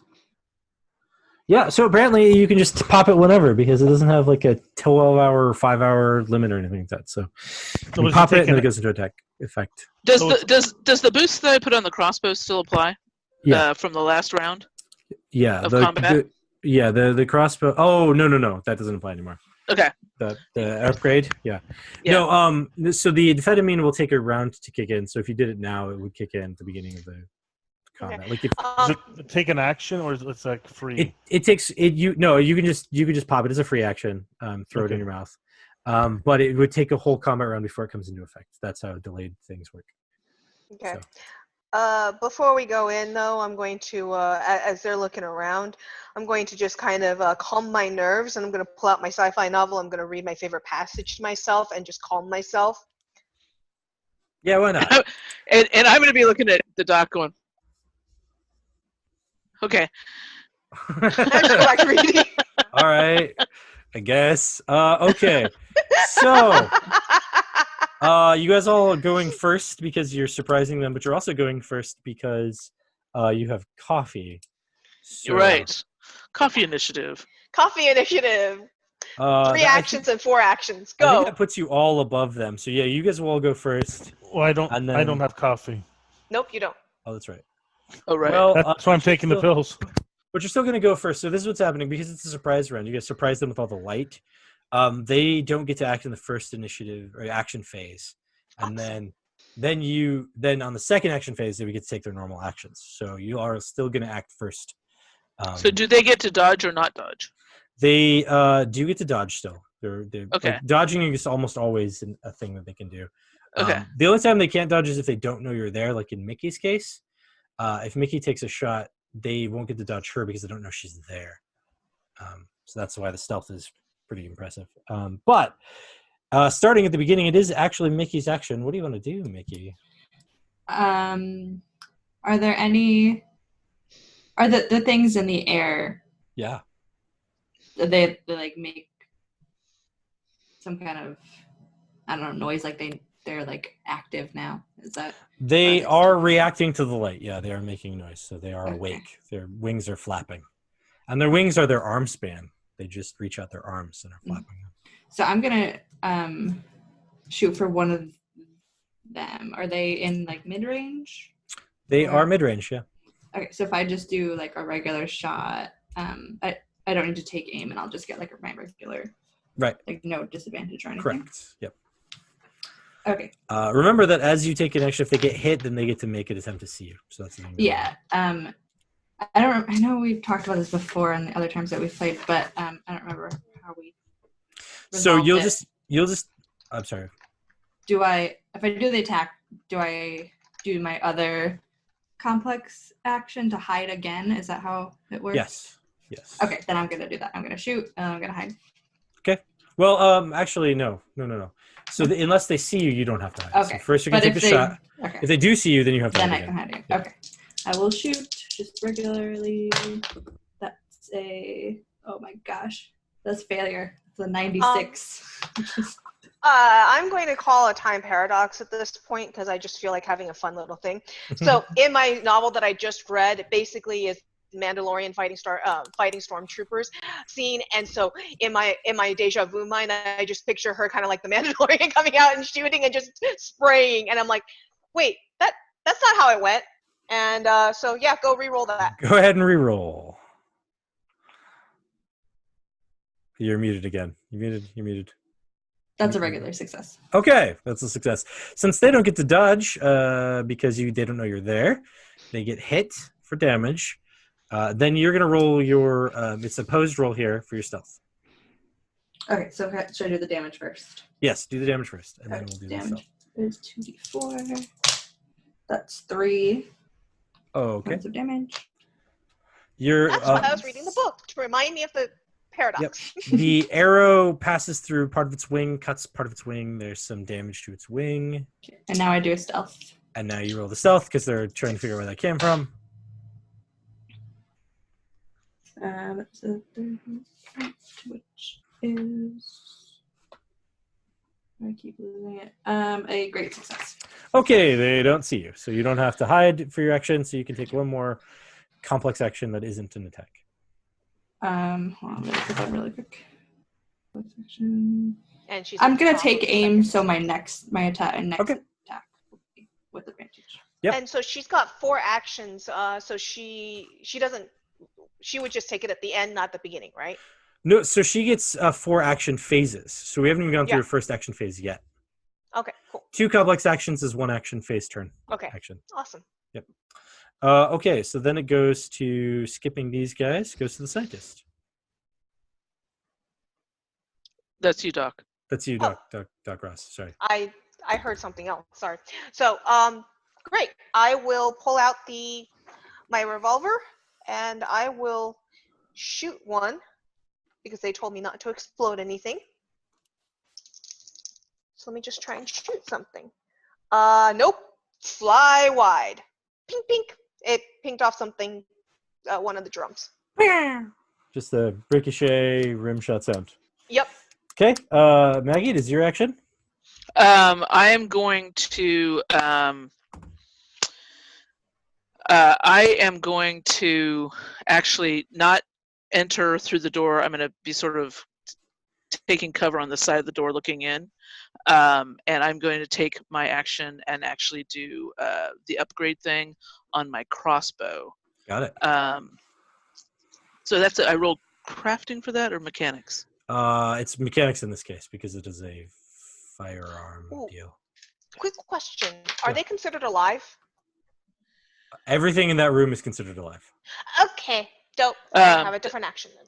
Okay, that's 2 degrees of success. Okay. Yeah. Um, So that's 2 rounds, 2 full combat rounds in which you get the +1 damage. So that takes me up to the H, right? From an A to an H. Oh no, an L to an A. Yeah, L to an A. That is correct. Okay. Okay. The crossbows are very weak bows. See, Yeah, I was about to say I didn't realize that. Can I do Yeah. that to the rifle instead? Yes, absolutely. You can do that to the rifle instead. Okay. Now that I'm doing you that to the rifle. retconning that, that's fine. Yeah, sorry. Yeah, that's fine. So now the Okay. rifle will do An H. H damage. Yeah. And that's that would be the end of my turn. Would be Yep. to Just kind of doing be some kind of stuff. tucked Yeah. back there. Yeah. I don't know what you did to the rifle to make it more powerful, but that's how upgrades work. It's pulpy. It's fine. Yeah, yeah. I added some sort of gas chamber. Yeah, whatever. Yeah. CO2 backing. Yeah. Yeah. All right. So now it's going to go to Savrin. How far away are we from these ghouls? Only one movement distance away. Or within reach of an axe? Or within reach of your axe, yeah.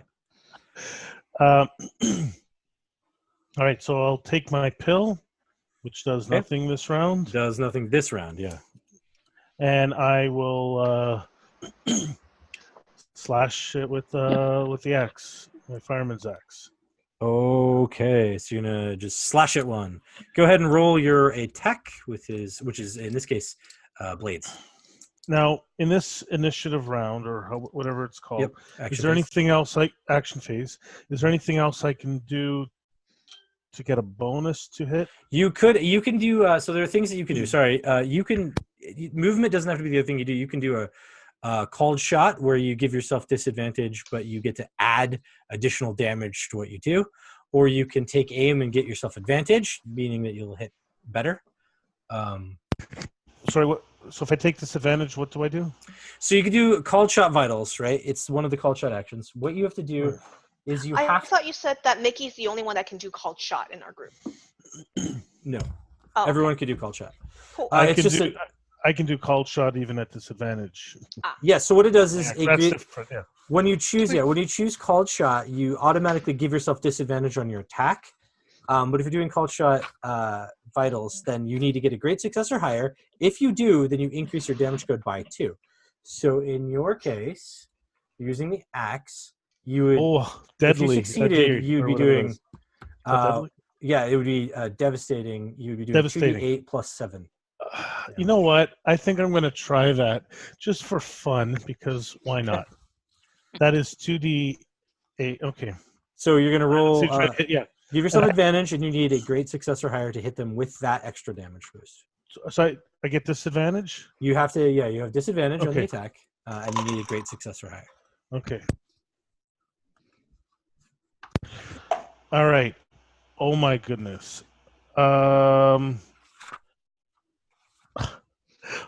That's a 13 to hit, which is almost. Oh no, hold on. Which one am I looking at? 2 I degrees of lost it. success, so you need 2. 13. That is an amazing success. Okay. And my damage is 6. That's 10. 10 plus 7, 17 points of damage. Okay, so you roll. You just swing wildly at this ghoul, like calling. You're like, I'm gonna take its head off, or whatever you call for its vital attack, and it tries to get out of the way, but it does not do a very good job. You pierce through its armor, and you hit it for a bunch of damage as you cut into it. You don't kill it, but you have done a significant amount of damage to it. There's blood squirting and stuff. You're fortunately far enough away because you have reach that none of that affects you. Sorry, I made a mistake. It's a great, not amazing. Sorry. That's fine. That's what you needed. You still needed the great. Yeah. Okay. It's all good. You still hit him. He got a 28 on his dodge, which is just a success. So you still hit him. He wasn't able to dodge it out of the way. So you hit him, and you do a significant amount of damage to this thing, whatever it was. This ghoul. Right through. Yeah, I lopped off its head.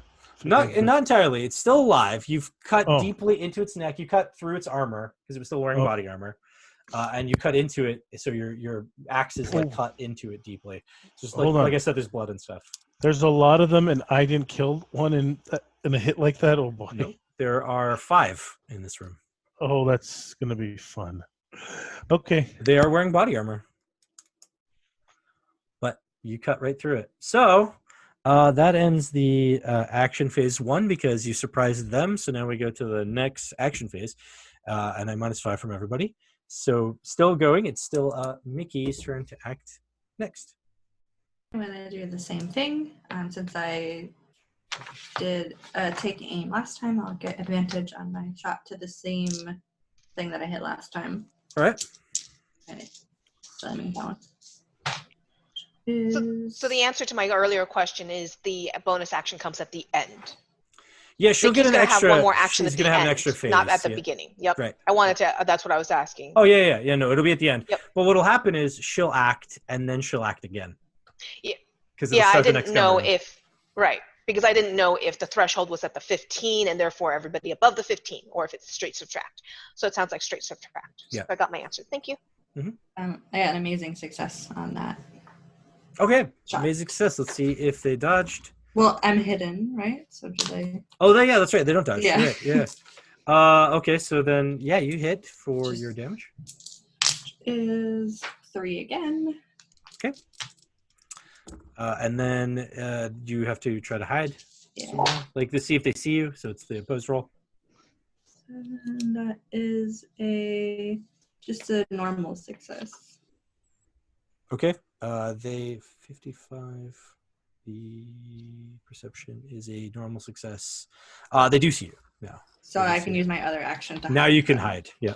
Okay, I'm gonna do that. There you go. Is- Does it look in your direction? Where did it go? That is an amazing success.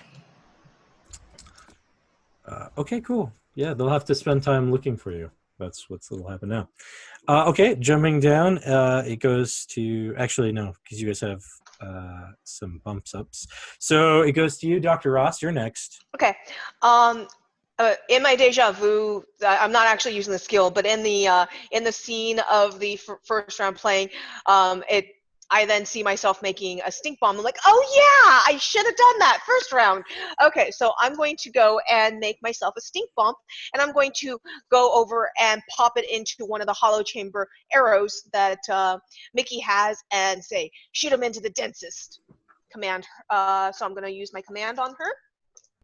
Do you know where I went, though? No, she's Yeah. moving around and hiding, so this actually might be difficult for you. Oh, yeah, okay. Not to mention so, it might reveal where she is. Yeah.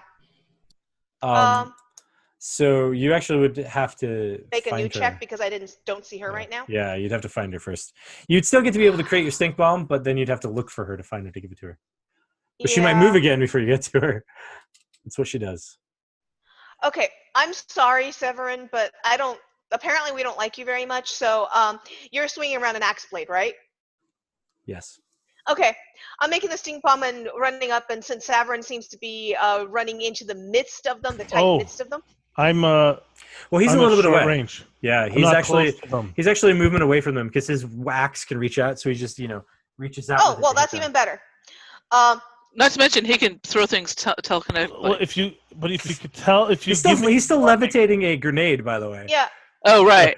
but if yeah, you I'm tell, going if to. you do know I have what The telekinesis. oxygen tank. I have Oh, the oxygen oxygen tank. You should tell me these things before you throw. I'm not going to throw. I want to use one of you guys' delivery system because I don't throw Okay, very then well. I work really well. Yeah. Yeah, I'm going to, as I'm making it, ask him to to move the what kind of grenade? Because we were told not, we don't want to blow things up in here. Oh, it was just a frag. frag grenade, grenade, but yeah. I probably put it away. Yeah, I he was- probably slipped it back in Okay. his pocket with his Sure. telekinesis. Yeah. Then I will basically, once I've created it, I'll, as he's swinging his blade around, I call him to put the blade over to me, and I will pop it onto the tip of his blade. Next time he swings it, it will burst into the midst of the group. Okay, I'll accept that. So I'm gonna pop it on the stun. Just alternative. remove your 4 CP, and then you'll be good to go. You're gonna roll the Already did. crafting to attach I it to his have. weapon. Yep. I have 3 charges left on it. Okay, and then you rolled the crafting to attach it to his weapon. Yes, I Okay. crafted.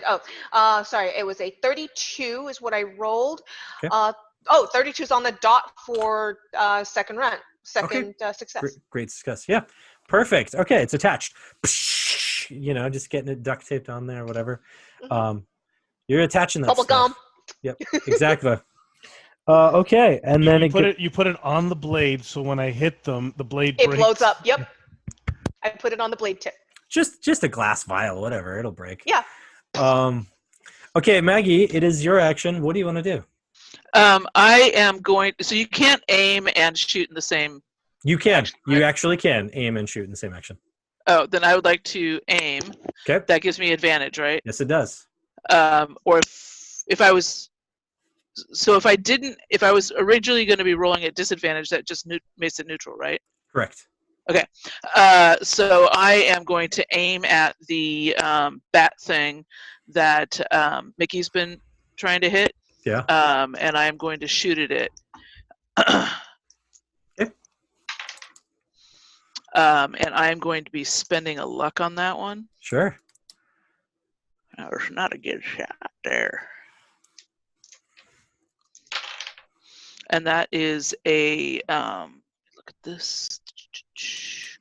That is 2 degrees of success. Nice. Okay, That was a good luck spend right there. Yes, it was, because they also didn't dodge. So the one that it didn't dodge. So you go, poosh, and you fire this shot. Roll your damage.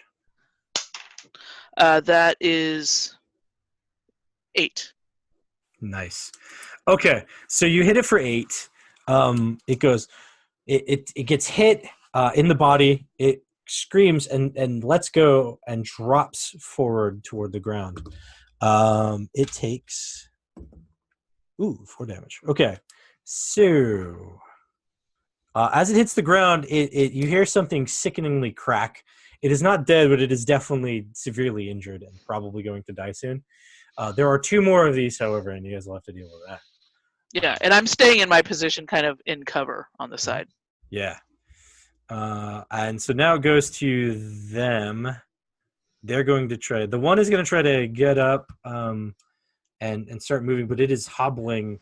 It's definitely injured. There's like cracked bones. It's got cracked wing. I'm hiding behind Savarin, essentially using him as my body arm, Oh, cover. for sure. The other. Oh, I said there were 3. There's only 2. So there's only another one. Sorry, there's another We're one. okay You with guys that. are okay. Totally okay with that. The one screams out, and all of you make a resolve roll. Since you haven't had to make a +5. Remembering we have a +5 yeah, on I was that. gonna say, because none of you have used that yet, you get a +5 And I have advantage on all my resolve rolls for the next 8 hours. because Is it's that a a- sci-fi novel. Is it a mental? It is not. This is psychic. This is telekinetic. Okay. Yeah, telepathic. Can we use luck on this? What? Yes, you can. Okay. I thought got there was a regular success. I thought there was something else that gave me bonus on the resolve roll as well. The blessing did. Your blessing gave you some. You read the sci-fi novel, which gives you advantage on resolve Yeah. Oh. rolls. Yep, there's okay. So I have double advantage because yeah. I need to roll because I need the double advantage. I have a 9, 8, and a 9 right now, so I desperately need the double advantage. Woohoo! I got it. I made it on that one. Yeah, I think it was the cigar that I think also gave you the resolve bonus or something. Oh yeah, that's right. So I got it that time. Okay. So how many people failed? I did. Okay. Twice. Ugh. Oh. I rolled a 99. Oh God. All right. So the rest of you succeeded. So the rest of you just hear a voice in your head that says to run, but you guys don't. It doesn't affect you. Mickey, you have this overwhelming compulsion to run away. Oh yeah, that makes sense. I already have that compulsion all the time. Yeah. So it just feeds into it. It's clearly coming from the thing on the rafters, this voice in your head. But at the same time, you also think, that's a really good idea. Running away Terror. sounds great right now. Yeah, I mean, they're called night. So is she running for the door?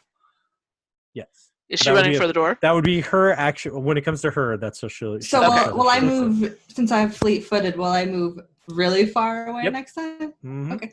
If that's So what just you commanded her, choose. flee in terror. Yeah. The question is, do we see her running away? We'll get to it when we get to her turn, because in the meantime, the ghouls, all of them, start moving towards you. They take one full step towards you and start reaching out the claws. Just a quick question. Yeah. Everyone in our team got 2 actions. Yeah. 3. They got 3. Oh, you had 3 because I only had 1 action. No, it's 2 actions. 2 actions. 2 actions per. We're 2 action actions phase. through right now. Yeah. So Oh, no, you. we Sorry, Sorry. Severin. Yeah, you just attacked. I forgot that you didn't move to attack, so you still had one more you could have done. Oh, okay. But you can't multi-attack unless you have a special ability or an item that says you have multi-attack. Well, not yet. I can punch them twice if I wanted. You can punch them twice. Yeah, that is the thing. But no, I'm still at short range, right? Yep, correct. Okay, Yeah. so I will. And I got that thing on the blade. So I'm going to do a normal. I'm not going to. Oh, I can aim. Aim gives me. That gives you advantage on your next attack. Okay, so I'm going to aim. Okay. And I'm going. Yes. So if that was the other action that you did, then that's fine. You take aim, and we'll get back to you when we come back full circle to the action phases. Oh, so aim is a separate. Okay. Aim is one of the other complex actions you can do. Oh, then I'm not okay. Then I misunderstood because what I did was I did a called shot and I hit them. Right. That's one. Yeah, that's one action. Oh, that's one. But if I aim, that's going to take a whole. That'd be the second one. Yeah. Okay, so then I'll just attack then. If you play D&D, like, 3rd edition, basically imagine that each time he calls your initiative, you have a round in D&D because you have your standard and then your move or your basically your complex and your simple. Right. And then each time, but he goes through and calls this over and over. Right. But basically each time he calls, it's a D&D round. So I can't aim and attack now. You can't aim and attack now. You can aim, and then when we come back to you at the next action. No, because phase, that's a standard action basically. That'd be your full D&D. action. Yeah. Yeah. Okay, you can so aim so and I move. have. You got a simple left. Well, no. Instead of aiming, I'm going to hit them. Cool. You cannot attack. That's what I'm saying. You cannot attack twice. Oh. Unless you have the you special can't attack- ability with multi-attack. Sorry. Yeah. So you can only attack twice if you have an item that says multi-attack, or you have the special ability that says you gain multi-attack for whatever reason. In your case, you do not. So unless you're my using your choices fists. are right now to aim. Yeah. Which I wasn't. I could use the no, but I'm not within range, so I have to move. I can move and then punch. You can You step move, and then the next action phase you could punch. Okay, then what I'm going to do is I guess everybody's next to me. Well, Doc and Maggie, so I'm not going to move. Okay. I am going to actually. I am going to move. Okay. I'm walking up. Okay. Closer. Close the distance. Yes. All right. So they don't move then because you close the distance. Right. There are only 2 ghouls that can attack you at one time because of the narrowness with the pallets and the vehicles. They can't swarm you. They're all in a swarm. They're all in a cluster, but they can't all attack you at the same time. So you only have to deal with 2 attacks.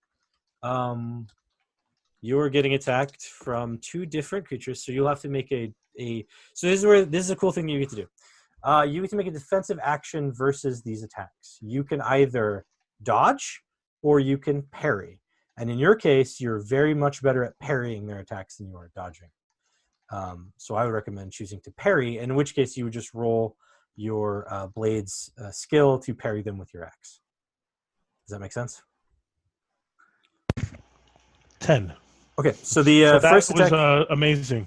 Okay, yeah, the first one that attacked you got a success, but you got an amazing success, so you parried the attack. And then the second one got 71. That's a failure, so you don't even have to try to parry that. You don't even have to worry about it. Okay, so then it's them. They're all clustering around as much as they can. And now it comes back to the next action phase, which puts Mickey first. But Mickey is not at the screen right now. And we know that her character is going to run away. Yep. So we'll go ahead So does she lose her ability to do any actions because of that? Yeah, well, so she has this overwhelming fear to run away, or this need to run away. So Does she kind of drop her stuff, or She wouldn't does drop her stuff. No, she just runs Okay. away. She just tries to get away from this Cool. terrifying thing.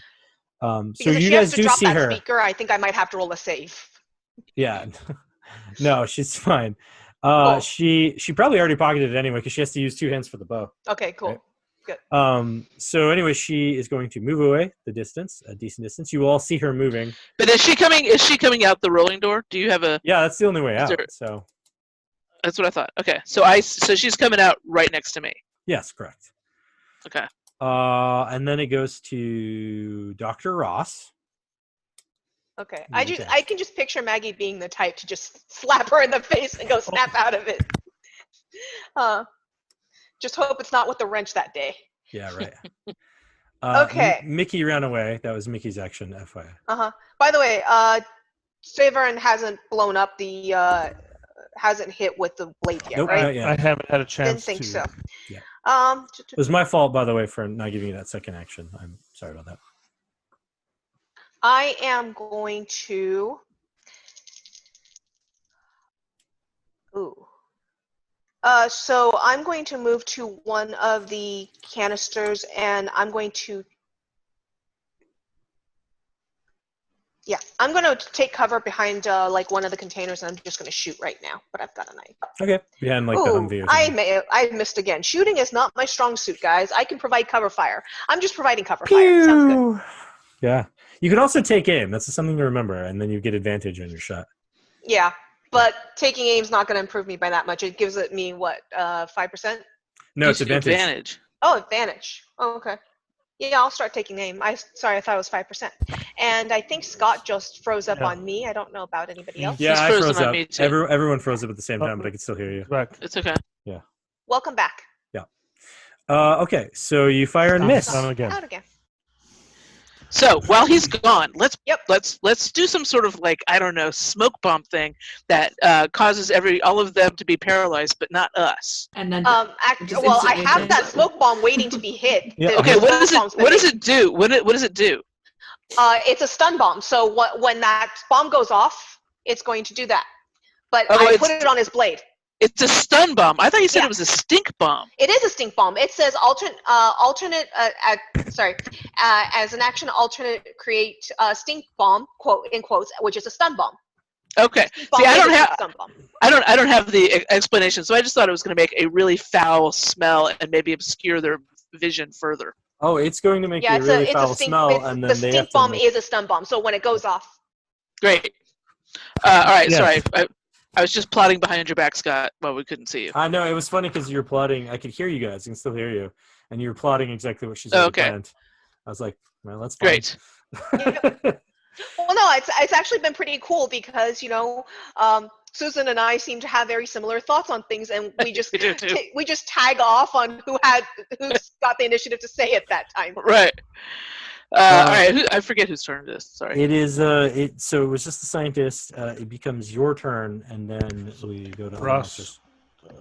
I guess the doc or Maggie. It's Maggie. Maggie. Okay. Okay, because the doc just went, right? I just shot. Didn't realize it was advantage. The next time I'll aim. So the night terror thing that is still on the ceiling, the one that screamed at us, I'm gonna aim and shoot at it. Okay.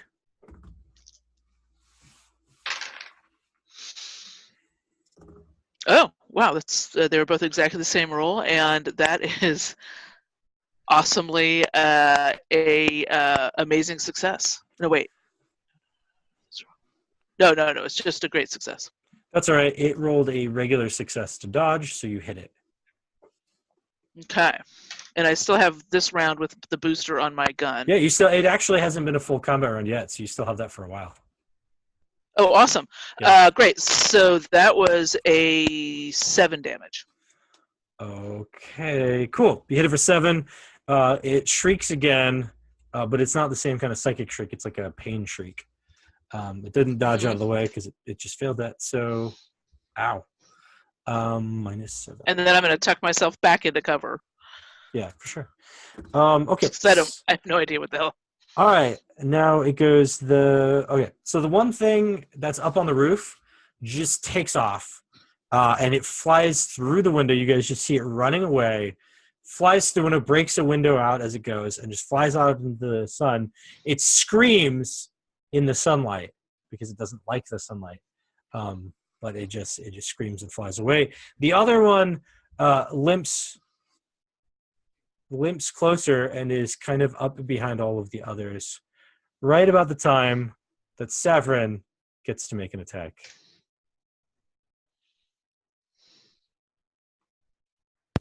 What was that? I can make an actual Severin gets an attack. attack. Yeah, you get to do stuff now. It's your turn, Severin. Oh, okay. Then. So hold on. Have those pills haven't taken effect yet, right? Nope, no, not yet. It's still Okay, the first action, first combat round. Okay, I'm going to smash with the axe and the stink bomb, and I'm gonna. Is it possible to hit someone who is at short range, from where I am? Yep, you can reach over the enemy. Yeah, for sure. Okay, then I will do that. Okay.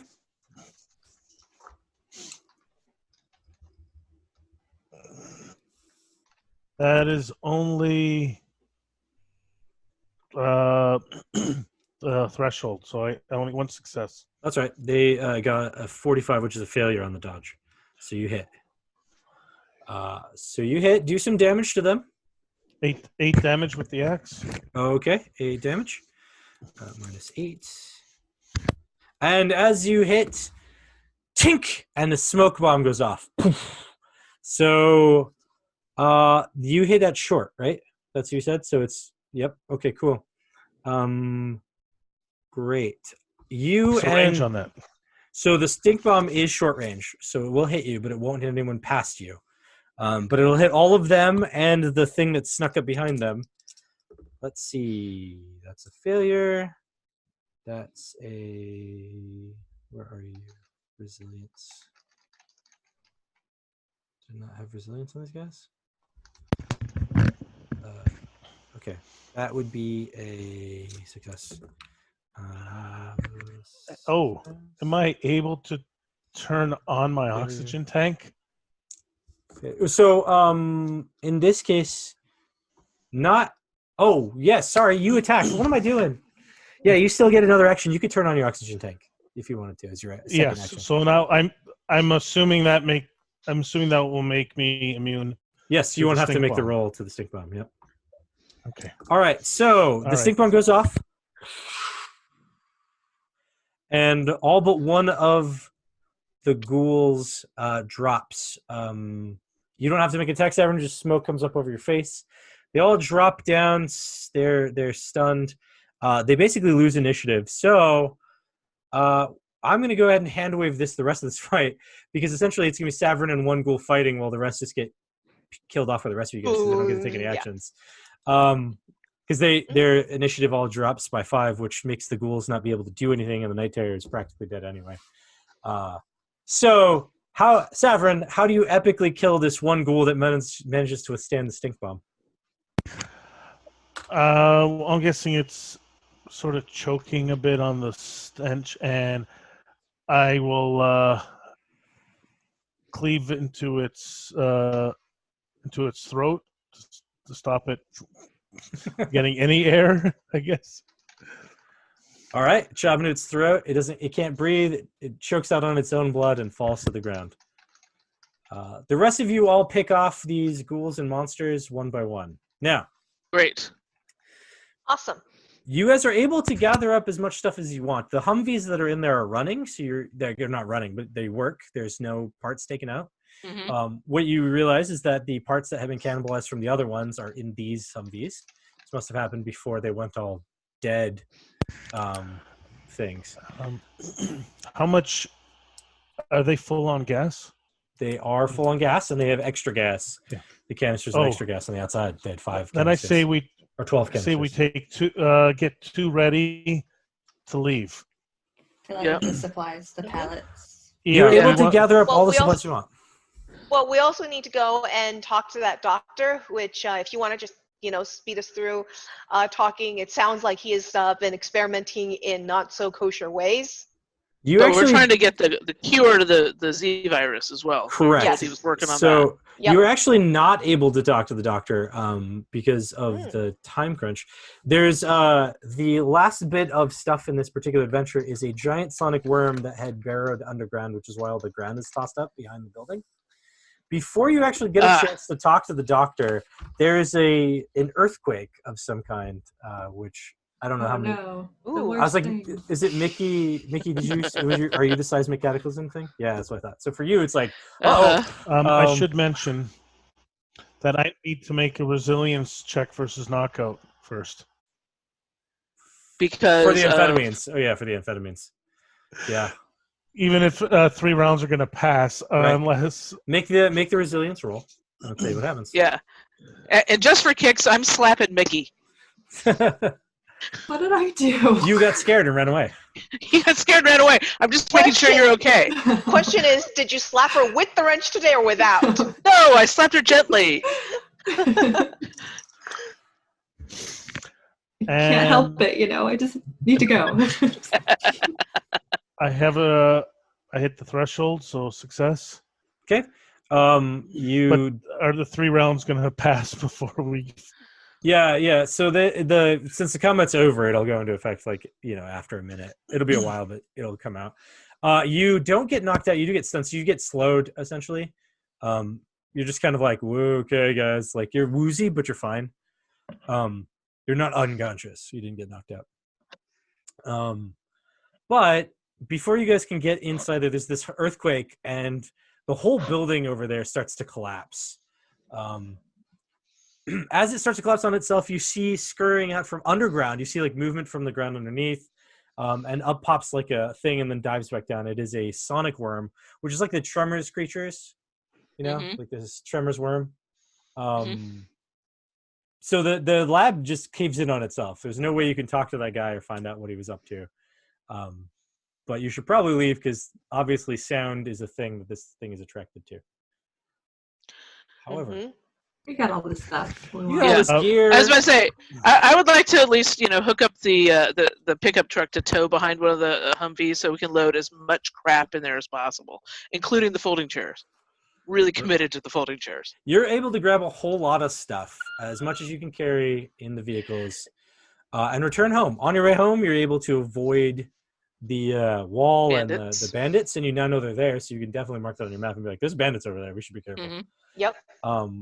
But you're able to avoid the zombie walkers, the bandits, because you know where they are now, and you return home with all of that stuff. We come home as the conquering heroes. And you tell them, I don't know about the scientist, but we did find all this cool stuff. So that might be a thing that'll keep you guys going. Absolutely. So you do come back as the conquering heroes, and that ends the adventure. Now, for those that would like to care, the way that the XP system works out is that because you all survived, you get 100 XP. You didn't find any of the scientific equipment, so you don't get any XP for that. You didn't return to the scientist, so you don't get that. You didn't kill the sonic worm or the bandits. However, you did take care of the night terrors and the ghouls, so you get 100 XP. And then you guys use some teamwork, so another 100 XP. And then you guys get all kinds of cool salvage. So what is it? Teamwork. Yeah, what does it take to advance? Like, how does that usually work? So what you do then is you take your XP and you would apply it to something like you want to increase your proficiency in a stat or gain a new proficiency. Am I frozen? Am I the only one? So you just kind of spend it. Yeah, you spend it. You would buy a new special ability, increase your base stats, that kind of thing. But you buy It's it. very goth in this particular position that he's frozen. I agree. He's frozen in a very interesting position. We lost you on most of the expedition. Yeah. Yeah. We might just have been teched out of this particular session. Yep. Yeah. You might just want to stop the recording at this point. Yeah. All right. Well, thanks for coming, everybody. We got it done, and I had fun. I don't know about other people. I had very much fun. And, yep,